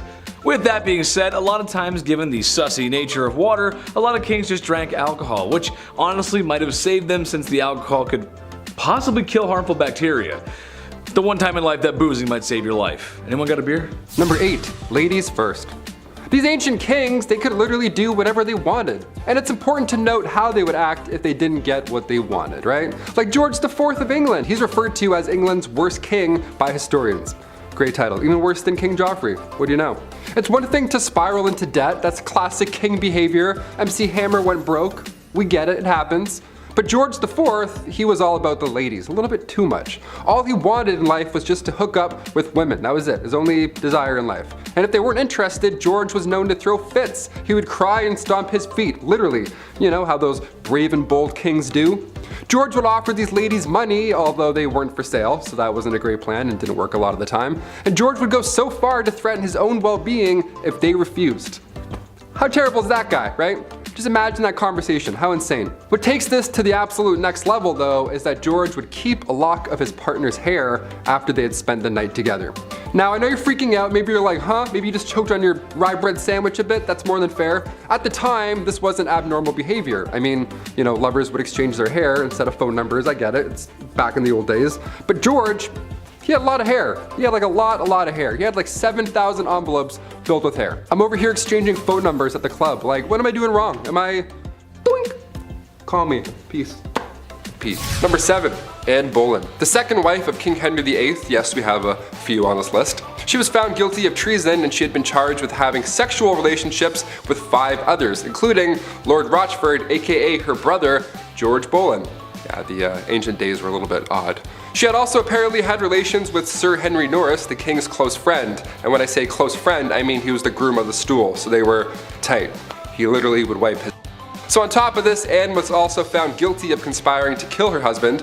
Now, it's since been proven that these crimes were a bunch of rubbish, basically. Anne wasn't even present when these events went down. She was still recovering from the birth of her daughter, future Elizabeth I, so there's no way in hell she was fooling around with the groom of the stool in October 1533. All 5 guys involved were executed on Tower Hill in May 1536, and then 2 days later, Anne joked about her little neck before being taken out with a sword as well. There wasn't even a coffin for her burial. Somebody had to go and get an old elm chest from the Tower Armory. They used a chest to bury her body near her brother, Lord Rochford. A chest. Horrible. That's so horrible. Number 6, Mary Queen of Scots. If you're a murderino, this one's pretty juicy. Listen up. Back in 1565, Mary was determined to take the throne for herself. When Mary was just 6 days old, her father, King James V, had passed away, so she ascended to the throne. She was about to marry the King of France in 1558, but he passed away, so she returned to Scotland as the country's monarch. Her next plan was to marry her cousin, Lord Darnley, so now if something were to happen to Elizabeth, Mary would be yet again lined up for the throne. That cousin ended up dying in a random explosion, and then years later, in 1568, Queen Elizabeth had welcomed Mary after she fled to England. So Mary was close, but now what? Well, Elizabeth had found out that Mary was involved in English Catholic and Spanish plots to overthrow her, so she was then placed on house arrest. Fair, more than fair, more than fair. Cut to 19 years later, 1586, a letter had emerged revealing that Mary was involved in a plot to have her cousin, Queen Elizabeth I, killed. She was then sentenced to death and her head was taken off for treason. History is dark, my friends. Even if you're family, shit gets crazy. Number 5. Charlotte Augusta. Princess Charlotte Augusta of Wales lost her life in 1817, and when I say ancient, this is probably the most recent that I'll go, because I know ancient means way back. I gotcha. But I have to include this one, because as far as royals go, she was loved at this time. She ended up falling in love with Britain's Prince Leopold, but a year and a half later, she died giving birth. She was healthy at the time, she was only 21 years old when this happened. Charlotte was lined up to be the queen one day, and historical accounts say that the doctors here were at fault. Charlotte's tragic passing had vendors running out of black fabric. That's how rocked the public was right after this. Just massive displays of grief. What do you guys think? Comment down below. Was this a doctor conspiracy or just classic medieval times? It's the olden days. We can't really do as much. Let us know. Number 4. Catherine Howard. Queen of England from 1540 to 1541. Such a short amount of time, but why? Being the 5th wife of King Henry VIII, cousin to Anne Boleyn, referred to by King Henry as his rose without a thorn, he just gave her all the gifts and she was just 19 years old. Sounds great so far, but you know, because of his list, things won't end up well. Their marriage didn't even last a year until rumors, not letters or eyewitnesses, rumors started spreading about infidelity. There was a small amount of evidence that suggested that she had been romantically involved with somebody beforehand, so a jealous mad king got jealous and mad again. Shocker. You had me at 5th wife, I don't know. She was executed for adultery and treason at the Tower Green on February 13th, 1542. Number 3. Catherine Parr. When Catherine Parr got a position in Princess Mary's house in 1542, she met King Henry VIII. She was smart, she was 30 years old, so it was a step in the right direction age-wise when it comes to these queens and King Henry. Not that there's anything wrong with marrying somebody younger, that's not what I'm saying, but it's just, well, look at this list. All these people died, spoiler alert, so the older the better at least. I don't know. She was seen as somebody who could nurse the king in his dying age, so the public liked her. She was the first English queen also to write and publish her own books. Now, come 1543, Catherine gave up her man, Thomas Seymour, to marry the king. The two got married that July at Hampton Court Palace, and from that point on, her beliefs were deemed dangerous. Queen Catherine was a supporter of the English Reformation, and Catherine's religious opponents were plotting against her and they tried to convince the king that she was dangerous. Her arrest was even planned, everything was kind of going in a bad direction. And then Catherine went to King Henry right away and then asked for forgiveness herself. You know, for pushing her views too far many times before, and he forgave her. Meanwhile, others are losing heads for having relationships. Okay? Her and Henry were married for 5 years, and then after his death, she married Thomas Seymour just a few months later. And then come September 1548, she died after giving birth to her daughter. The account of her death comes from a lady-in-waiting and friend of Catherine Parr, comes from Elizabeth Tyrrett, only her account is fishy because she never liked Thomas Seymour to begin with. She made it seem like Catherine was speaking about her husband in a negative manner when she was dying, and this is the only time in history where that's ever been an idea. So what do you think? It's like broken telephone, but hundreds of years ago. I'm like, maybe she was friends? I don't know. Sounds like a conspiracy. Number 2, Anne of Cleves. Where to even begin here? Okay, this one is sad, man. Anne was right in the middle of Henry's wives. She was married to King Henry for 6 months, and it was seen as quite strategic in a way. Henry's chief minister convinced him to marry one of the sisters of Germany's Duke of Cleves, either Anne or Amelia. So in order to decide, Henry requested that Hans Holbein travel to Cleves to paint a portrait of each sister. This is like the birth of Tinder right now. I'm not joking, this actually happened. This man compared portraits and then chose Anne because every man praiseth her beauty. She was compared to the silver moon. Yeah, try that on a dating site. I praiseth thou beauty, madam. Super swipe. A treaty was signed, and a few weeks later Anne arrived to England. Henry was beyond upset because she looked nothing like she did in her portrait. Yep, real life, this is what really happened. He tried to stop the wedding because of this, but it was too late. They had to follow through and they got married on January 6, 1540, and later accepted the divorce because obviously a divorce was in play after what you just heard, and then she lived as the king's sister peacefully until her death in 1557. Of all the ways to be remembered in history, King Henry made this horrible for Anne. And finally, number 1, Cleopatra. Last of the Egyptian pharaohs and last on our list. One of the biggest questions to this day is just how Cleopatra died. What happened? It's been rumored for a while that a snake bite was the culprit, but many believe that Cleopatra also allowed a poisonous snake to end her life. They think it was a bite from an asp. But there's also a large amount of historians that also believe that she poisoned herself using a hairpin. Her lover Antony fell on his own sword, but Cleopatra, she just poked herself. She barely lost blood. Now, as a youngin', we have to note that Cleopatra was brilliant. She was also interested in learning specifically about chemistry. So this theory about her poisoning herself doesn't sound very far-fetched. Until we find her body, we'll really never know. What do you guys think? Kicking off the list at number 10, Heart of Glass. Alexandria of Bavaria, the royal who believed she had swallowed a grand piano made of glass. I'm not joking, yeah, she was a princess, so not technically a queen, but this is so insane that I had to kick off this list with it. The 23-year-old Bavarian princess was quite the scholar. She was known to enjoy literature, but she equally put energy into convincing those around her that she'd swallowed a piano made entirely of glass when she was a wee child. She grew up afraid that her inner piano would shatter. We have an inner demon, she has an inner piano made of glass. So she would enter rooms slowly and sideways, I'm not kidding, to, avoid cracking that personal piano problem. Just like King Charles VI, he thought he was going to break at any given moment. Saying you were made of glass was quite an uncommon delusion. The victims were more often than not royalty. They had glass, they watched this fancy material shatter in their hands all the time. No wonder, it probably scared them. There's actually a play on this glass delusion. It's called The Glass Piano by Alex Sobler. Quite recent too, apparently it's a blast. Check it out if you have the chance. We love that. Keep writing plays about glass pianos. This is insane. At number 9, Rosemary's Baby. Back in the days of old, it was very important to the monarchy to have a male heir. Many kings throughout history have been known to get very upset when they weren't given a son to inherit the throne, and they put a lot of pressure on their wives to give them a boy. Why? I don't know. Boy's kinda stuck. Anyway, this probably drove a lot of people crazy, but there is at least one confirmed case of crazy baby fever from Maria Eleonora. She kept trying to have a baby, but when she finally got pregnant, everyone was hoping for a boy. Unfortunately, the odds weren't in her favor, and she gave birth to a little girl instead. People knew that Maria would get absolutely triggered upon learning of her baby's gender, so they kept it a secret from her as long as they could, but eventually they had to tell her, and Maria was pissed. She really went looking for that receipt to return that baby and get a refund or at least a store credit. When she found out the baby was a girl, the queen reacted by saying, quote, "Instead of a son, I am given a daughter, dark and ugly with a great nose and black eyes. Take her from me, I will not have such a monster." End quote. Like damn, tell her how you really feel. After that, mysterious things started happening to this baby, like a wooden beam mysteriously falling into the baby's crib and somehow accidentally falling down the stairs. Even the nurse once dropped the poor kid onto the stone floor. Like, I get it.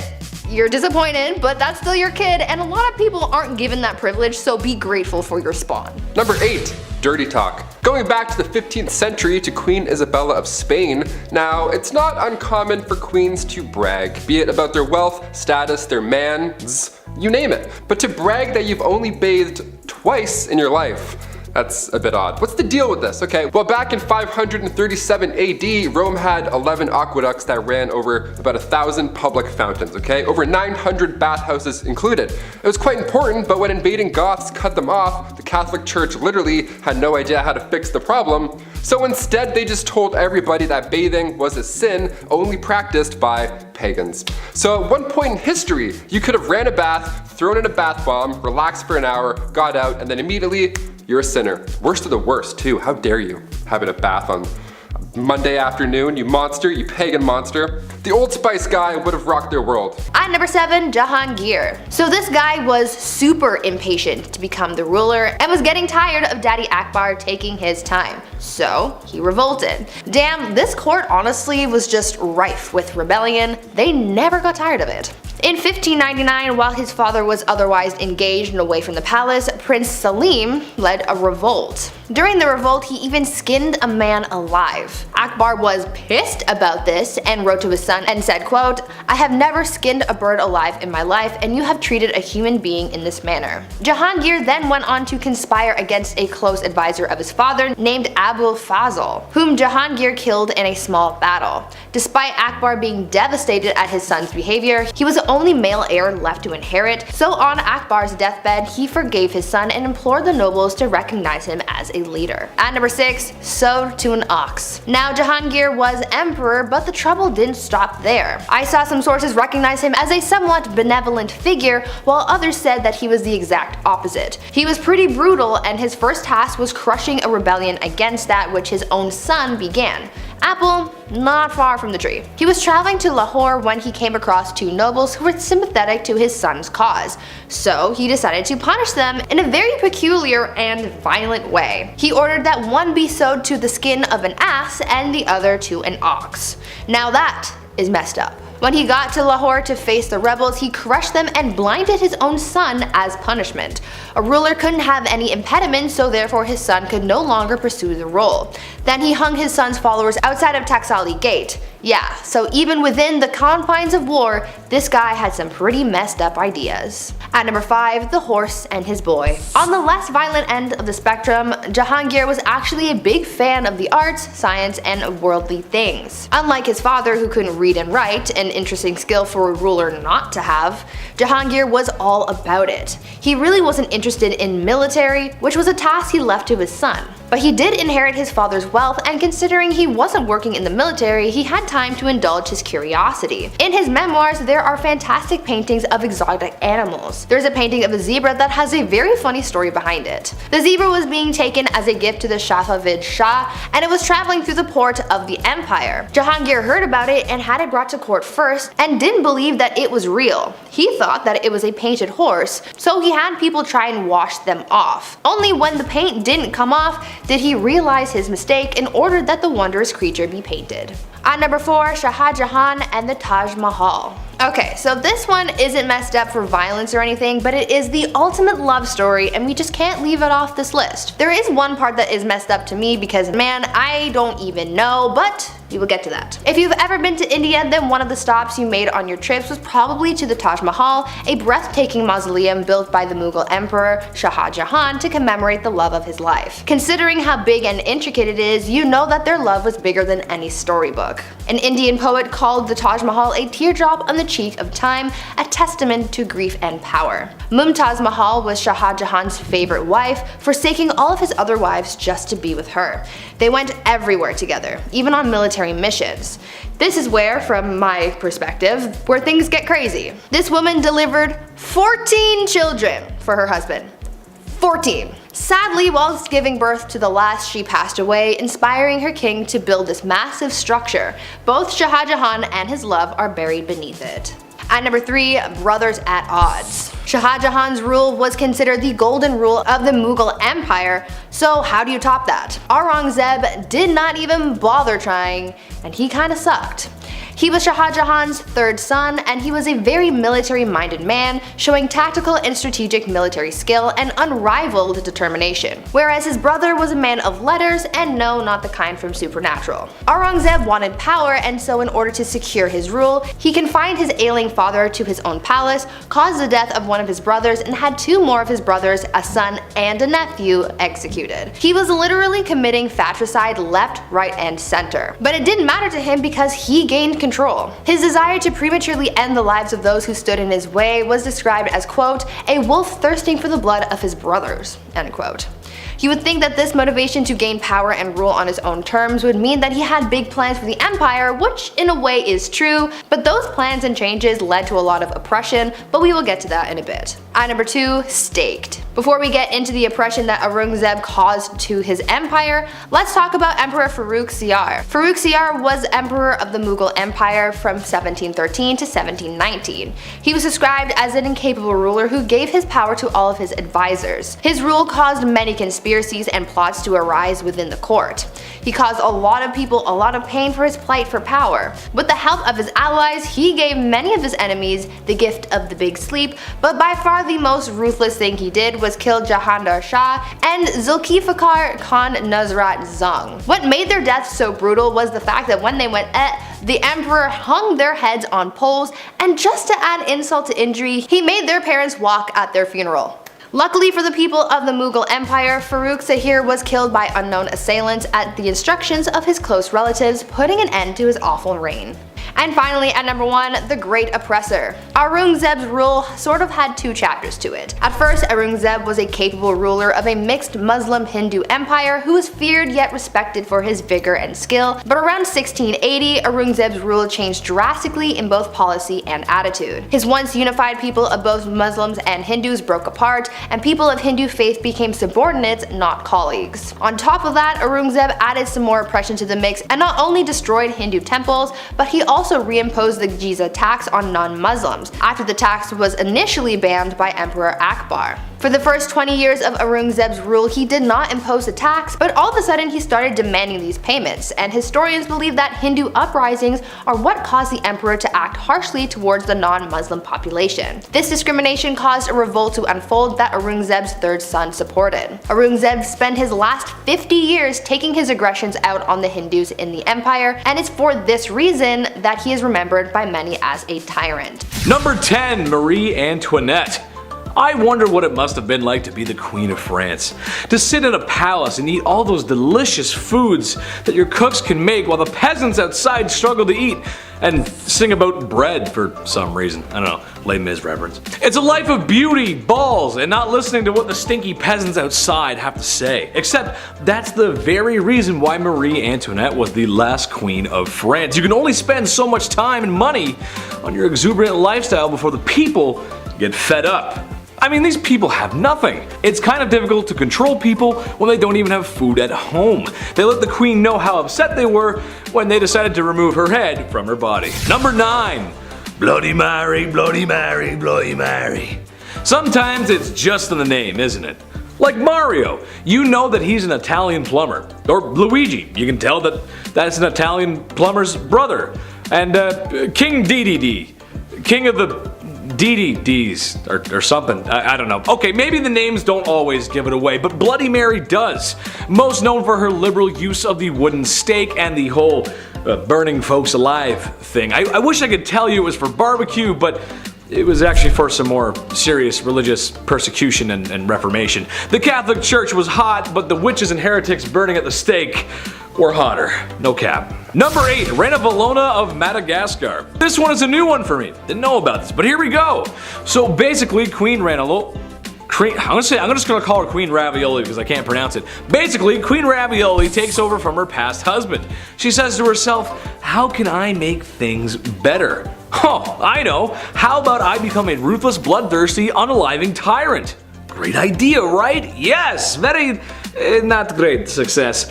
Yes, unfortunately she did many heinous things. Something I found out to be particularly interesting, however, was her destroying the many good things her husband had set up before her. Madagascar had some European intervention, and while it's true that a lot of times that is a bad thing, and yeah, it's a bad thing, and it does bring some bad stuff with it, however, it also brings a lot of good things with it. In Madagascar's case, it was markets, modern schools, trade, and diplomacy with Europe, and that's good. Money's good, you like that. Well, the queen wasn't having any of that, so she reformed. And by that I mean she repressed and unalive people. Number 7, 20 years of therapy. Elizabeth of Bosnia was a very unpopular queen and unfortunately had to often defend her throne with violence. As it turns out, this did not bode well. Many people wanted revenge and honestly just to take her position of power. Elizabeth, understanding perhaps her times might be numbered, was going to try everything she could to keep her bloodline in power. The passing of her king husband only made things worse. In her attempts to escape the impending doom, she was captured and imprisoned by her new owners. She was eventually released. Oh, did I say released? I meant as punishment she was strangled in front of her daughter. Now, I'm not a psychiatrist, I'm more of a bumbling fool, but that just can't be healthy for you. Emotional damage! Number 6, bad divorce. Pedro of Castile was doing as the European monarchs do. Sometimes you gotta marry for alliances. Sure, it makes sense. Your kingdom is much less likely to get steamrolled by a larger kingdom if you have an alliance with a fellow kingdom or with a bigger one itself. Pedro of Castile. He married a young Blanche of Bourbon so France and Spain could just seem just a wee bit more snug. But Pedro just wasn't having it. What he was having instead was a mistress named Maria. So instead of enduring a loveless marriage, he had poor Blanche locked away in a tower. Just like Sleeping Beauty. Except a handsome prince wasn't coming to rescue this damsel in distress, but a man with a black hood and a sharpened axe, as Pedro had her unalived. I was gonna make a joke about Rapunzel and let down some hair so she could make an escape, but I mean, that's just awful, really. I mean, imagine being locked up in a tower for a long time. Sure, I love the indoors, but you gotta let me out at some point, Chief. Do you think I get a food delivery app up in that tower? Maybe. Number 5, women's rights. Listen, it would be difficult to talk about this list without bringing it up. And ladies, all I want you to know is that you're gorgeous and I love you. But queens of the past, although they might be royalty, were severely lacking in rights. This is a time when men ruled, literally, and unfortunately that means a lot of women got the raw end of the deal. Just as an example, women have only been able to vote in the United States since 1920. There was a lot of work that had to be done, which sounds like a long time, but it really isn't. Women of the past, and especially the medieval world, basically needed a man to walk through their life, whether they liked it or not. Can't own property, business, can't sign contracts, basically everything they need to do has to go through their husbands first. Sure, royals had it easier, but I'd argue if someone could just unalive you or lock you away in a tower without consequence, do you really have rights at all to begin with? I don't know, I don't think so, that's not right. We're gonna do better, we'll do better. Number 4. Herod the Not-So-Great. Herod the Great was the king of Judea in 37 BC. Herod the Great was also a monster. I know I've given Henry VIII grief for Anne Boleyn, but Buddy here, he just throws out wives like it's his business. Well, it kinda was, actually. He was a busy man, having an estimated 14 children with different wives. There's also a good chance that there was more, being since that female births were just not recorded. He also unalived a lot of other people too. This guy was just so much of a tyrant that both Jewish and Christian faiths depict him as a tyrant. Way to go, dude. Nice. Number 3, the mayor's alibi. Alright, here's a modern one for you. Yes, I know the mayor is not a king. I understand that. But they still hold a decent amount of power, and this happened in the 90s, which I hate to bring up because that was a really long time ago. Yeah, I know, right? I know, I remember that too. Mayor Barry Waite and his wife were just as comfy as peas and carrots when one day his wife was mysteriously unalived. Barry was not a suspect at first, but slowly as time went on, his alibi began to unravel, and he seemed less and less trustworthy. As multiple financial-based scandals were beginning to rear their heads, it later became understood that his wife was going to seek legal aid after learning about Barry's doings, strangling her in a fit of rage. Years later, he was convicted and sentenced to 40 years in prison, so maybe we haven't learned much from our historical past. A man in power in fear of losing it to a woman has removed her from the equation. I guess we'll never change. Number 2, one last ride. King Philip V was down bad. The CEO of Naughty Time. This man liked to get down and to be a certain kind of dirty. He could not get enough of women. He loved them, his wives and mistresses included. Reported to try and get the deed done at least 3 times a day. Now you might be saying to yourself, but Big Ched, what's so wrong with that? Everyone likes a little mooey once in a while. Hey, I hear you. A little toe curling once in a while, it's a great thing, if you catch my drift. But Philip may have enjoyed it just a little too much, as when his beloved wife was on her deathbed, he tried to squeeze in one more D appointment. Your wife is dying and all you can think about is a little afternoon delight? A bouquet of flowers and I love you would have been fine, but who am I to judge? You go ahead. Weirdo. Number 1, the last Tsar. Nicholas II of the Romanovs was the last Tsar of Russia. What did he do to his wife? Well, not much, actually, and that's the issue at hand. It's his inaction that hurt her and the family the most. You see, Russia was an interesting nation in the early 1900s. As most nations were modernizing, Russia was still somewhat stuck in the past. A lack of rights for anyone, no industry, and the monarch was kind of oppressive. Well, Nicholas the Tsar was going to change it. At some point, maybe. Okay, well, he didn't. It would take a whole history class to break down what actually happened during those crucial years, but in a nutshell, there was this new fun idea called communism. And with the lack of the Tsar's support to the people, this is serious neglect we're talking about here, the people revolted. The monarchy was overthrown, and in an event that's actually quite sad, the Tsar and his whole family were unalived by the new government. His inaction got his wife done in. Way to go, Nikki. Number 10. What's yours is mine. Maintaining a dynasty and trying to rule over a people is hard.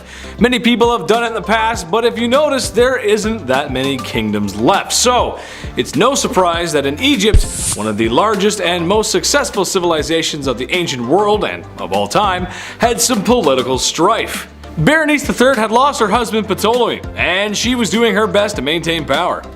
In some serious Alabama energy, Ptolemy XI was made king, a stepson and half-brother. The man wanted it all to himself, and can you blame him? I mean, look at the pyramids. Nice, I'd want him too. He promptly unalived his new queen because power moves.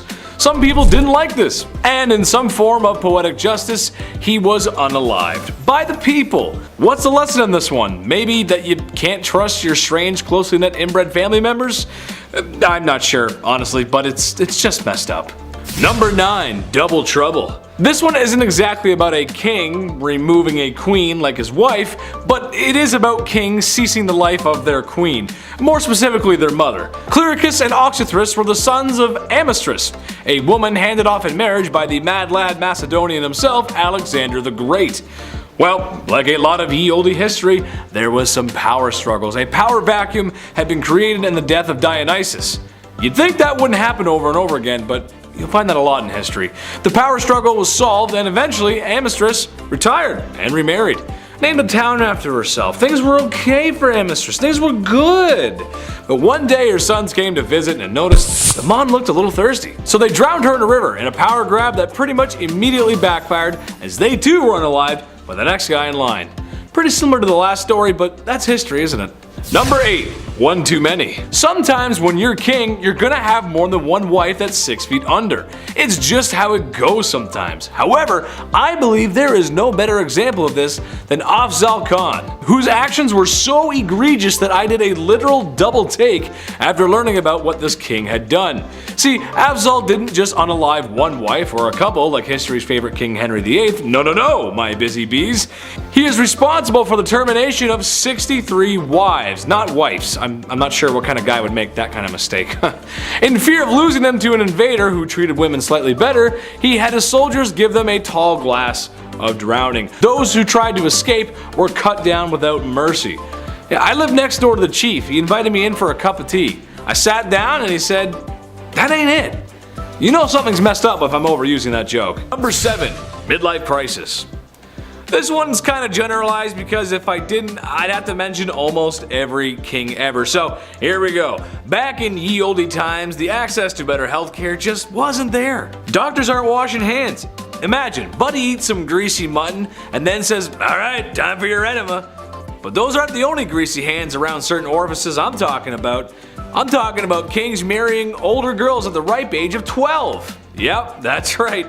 Nothing says experience in womanhood like being 12. People didn't live long, and oftentimes these arranged marriages had ulterior motives, like alliances or business really. However, that does not make up for marrying a 12-year-old who may or may not have started those super weird changing times, like when you were 12 and now there's hair showing up in places that you didn't know there could be hair. I sent a courier to the chief, and he came back with this message. It ain't it. Number 6. Till death do us part. Love and marriage go together like a horse and carriage, but sometimes the crooning words of Frank Sinatra aren't enough to keep people in love. Sometimes marriages end up like the ones we see on sitcoms, but when there's no laugh track, it's not very funny, and sometimes divorce is the answer. Medieval Germans thought this too, and something they practiced was divorce by combat. Basically, the man goes into a hole with his arm tied behind his back, and the woman is free to move around with a sack of rocks. These proceedings are strange, as I'm sure no husband or wife married today would ever get so frustrated with one another that they would want to hit one another on the head with rocks. Oh, the blessings of being married. Number 5. Domestic disturbance. William the Conqueror was one down bad dude. The illegitimate ruler to the throne left a bad taste in some people's mouths, and was just as ruthless in silencing those rebellions that were always uprising against him as he was with the famous battles he was a part of, like the Battle of Hastings. But what I think he should be remembered by is the way he asked Matilda to marry him, or rather the extreme measures he took when she refused his advances because he was an illegitimate leader. William dragged Matilda by the hair out into the middle of the street and beat her until she agreed to marry him. I don't have to tell you how messed up that is, and I sure hope I don't. Number 4. Nero Sauna. The Romans were kind of a big deal, especially if you're into history.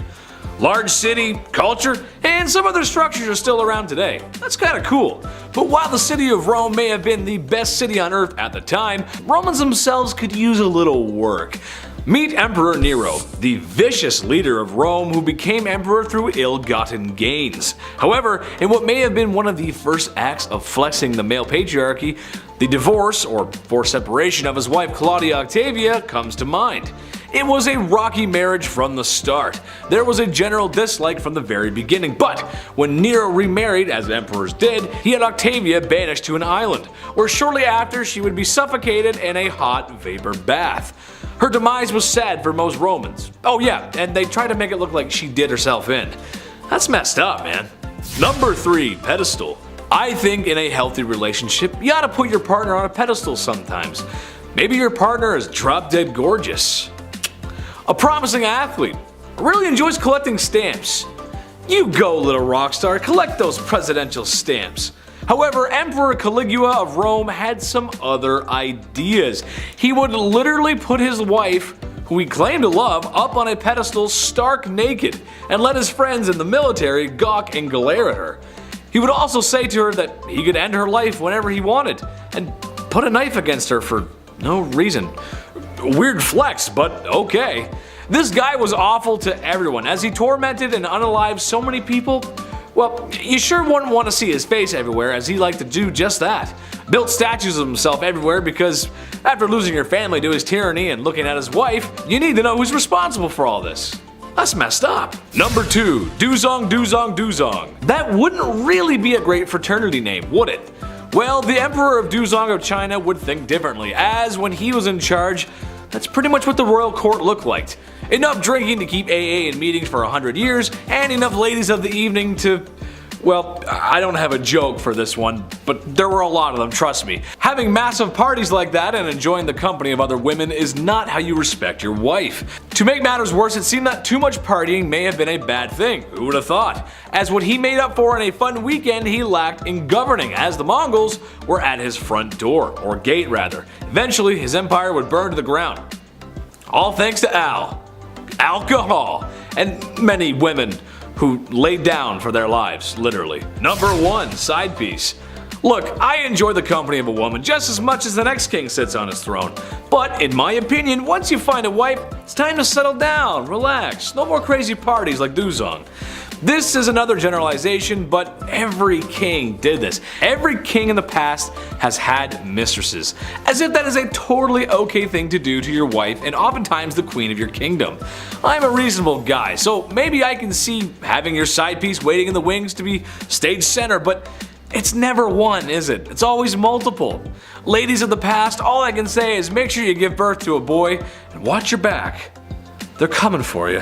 At number 10, some background. The Mughal dynasty in India was founded by Babur, a descendant of the one, the only, Genghis Khan and Tamerlane. After he defeated a sultan of Delhi named Ibrahim Lodi in 1526, Babur was the first step in the Mughal dynasty that would last for over 3 centuries. To say that the empire was immense is an understatement. The empire ruled over 103 million people, probably even more. The Mughals were rooted in Muslim beliefs and were noted for their well-organized government and cultural sophistication. Many of the rulers tried to integrate the Hindus and Muslims under one state, but as we will find out from this list, it was not an easy thing to do, which ended up causing a lot of strife. Many rulers of the empire flip-flopped back and forth between being merciful and tyrannical towards the Hindus, adding to centuries of oppression. At number 9, blinded. Humayun was set to inherit the throne from his father, much to the jealousy of his brothers.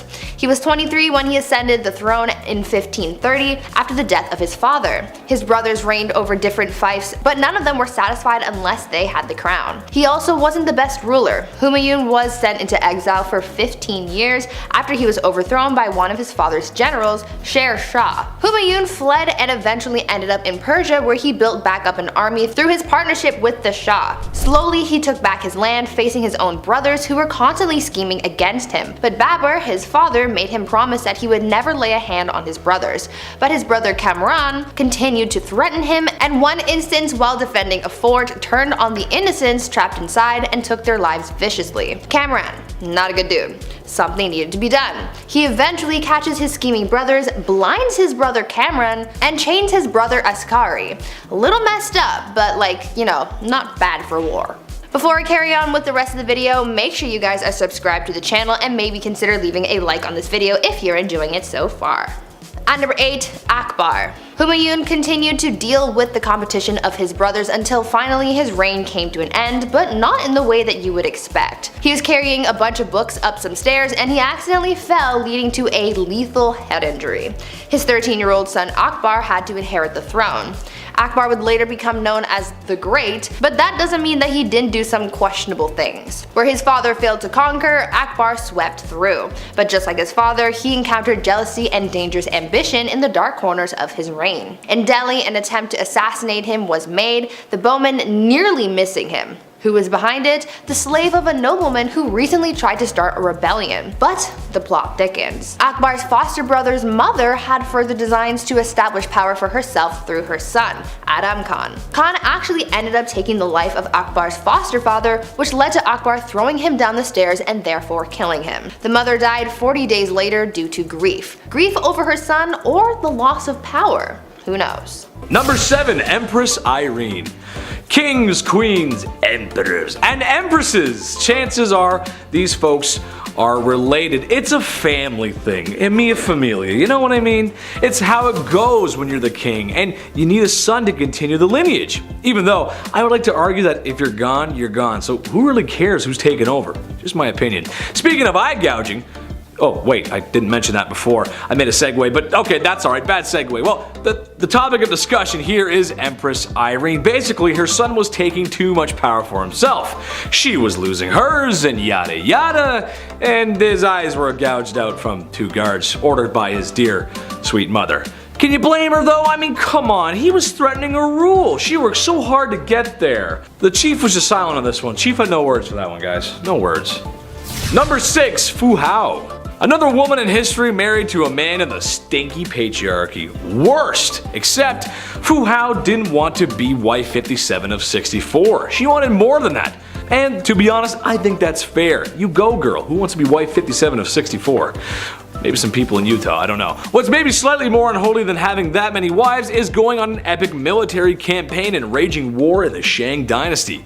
A warrior queen, if you will. We know some of this history based on her tomb, as she was buried with ceremonial weapons, knives, blades, swords, some dogs, some human sacrifices, gold, money, jade, and lots of other valuable goodies. Just makes you want to loot all the stuff in there, doesn't it? I mean, jade's pretty cool. This was a common practice amongst male warriors back then, but you know what? Good for her and all that unaliving. Way to go, sister. I like it. Very nice. Okay. Number 5, Tamiris. Honestly, every time I face her in Civilization 6, it just ends badly. I'll spend a few turns building my economy or maybe organizing some troops, and I look back over at her cities and she's already amassed a massive army and is ahead in science. Yeah, I'm not the best Civ 6 player, but sheesh lady, come on, give me a break. This probably has something to do with her real life counterpart. Tamiris was a woman who lost her son to Cyrus the Great. So she said to herself, I don't know what's so great about this Cyrus guy. There's a Trailer Park Boys reference in there somewhere. Just imagine Ricky telling Cyrus off. I don't know, you gotta find it. Basically, after losing her son, she gathered the troops and commenced battle. The almighty Cyrus met his end, which, given how the way women were treated back then, probably didn't go over too well with PR. Yeah, she got her revenge though. Number 4, the Trung sisters. The Trung sisters are double trouble. You're getting 2 queens at once here. China was being down bad and trying to conquer some things that maybe they shouldn't have. Naughty, no. The Trung sisters came to answer the call. These girls are actually revered as heroes still today in Vietnam. But what they were able to do for so long was very impressive. China had a very impressive army, no surprise there, and Vietnam was a much smaller country, or kingdom I guess you'd say, and their army was not as impressive. But the sisters managed to hold them off for 3 years. 3 years with their forces. That is crazy good. That is very impressive, and perhaps a lot of bloodshed too. Sadly, the sisters waded off into the waters before they could be captured, because after that long fighting, I wouldn't want to be captured either. Number 3, Grace O'Malley. Avasi landlubbers, ye be looking for Grace O'Malley. Well then ye come to the right place, sir. Thank you, thank you. That is my private impression. I will be here all week. Bad impressions aside, Grace O'Malley wasn't a traditional queen, to be fair, but what she didn't have in regular queen qualities, she did make up for that in being a badass pirate. Nice. This is another one where I'm gonna ask Hollywood for a movie, please. Irish pirate queen? Come on guys, that's just a movie begging to be made. Grace O'Malley was a fierce pirate from the age of 11 and a wise woman who ruled the seas after her father's passing. I don't really have much to say after that, to be honest. I'll just wait for Hollywood to make their move. And maybe you can cast me in there. And I can put on some long red hair and some boots and I could swim and just put the red hair on me right now. I just look so good. Number 2, Queen Victoria. Okay, hear me out on this one. This one has more to do with their lineage per se than her, but it's her somewhat to blame. Okay, so Tsar Nicholas II of Russia, King George V of Britain, and Wilhelm Kaiser II of Germany were all first cousins. Their grandma was Queen Victoria. What? I know, right? Isn't that weird? Yeah, it's weird. Imagine how crazy your bloodline has to be for that. And, you know, the fact that during World War I, all 3 of these cousins were at war with each other. I mean, that's just insane. I mean, families fight, sure, but come on, man. Get the mustard gas off the table, bro. Come on. That's cheap. Just don't. Number 1, my mom. My mom. I love her so much. She's the best. But man, sometimes, she's so unfair. I had to do chores when I was a kid, and I had to put down the toilet seat, and worst of all, she made me put the little toothpaste back in the tube when I was done with it. Ugh! I mean, come on, right? Not like she ever did anything for me, like birth me, feed me, raise me, clothe me, and love me unconditionally. And now I gotta make my bed? Oh, this is the worst day ever!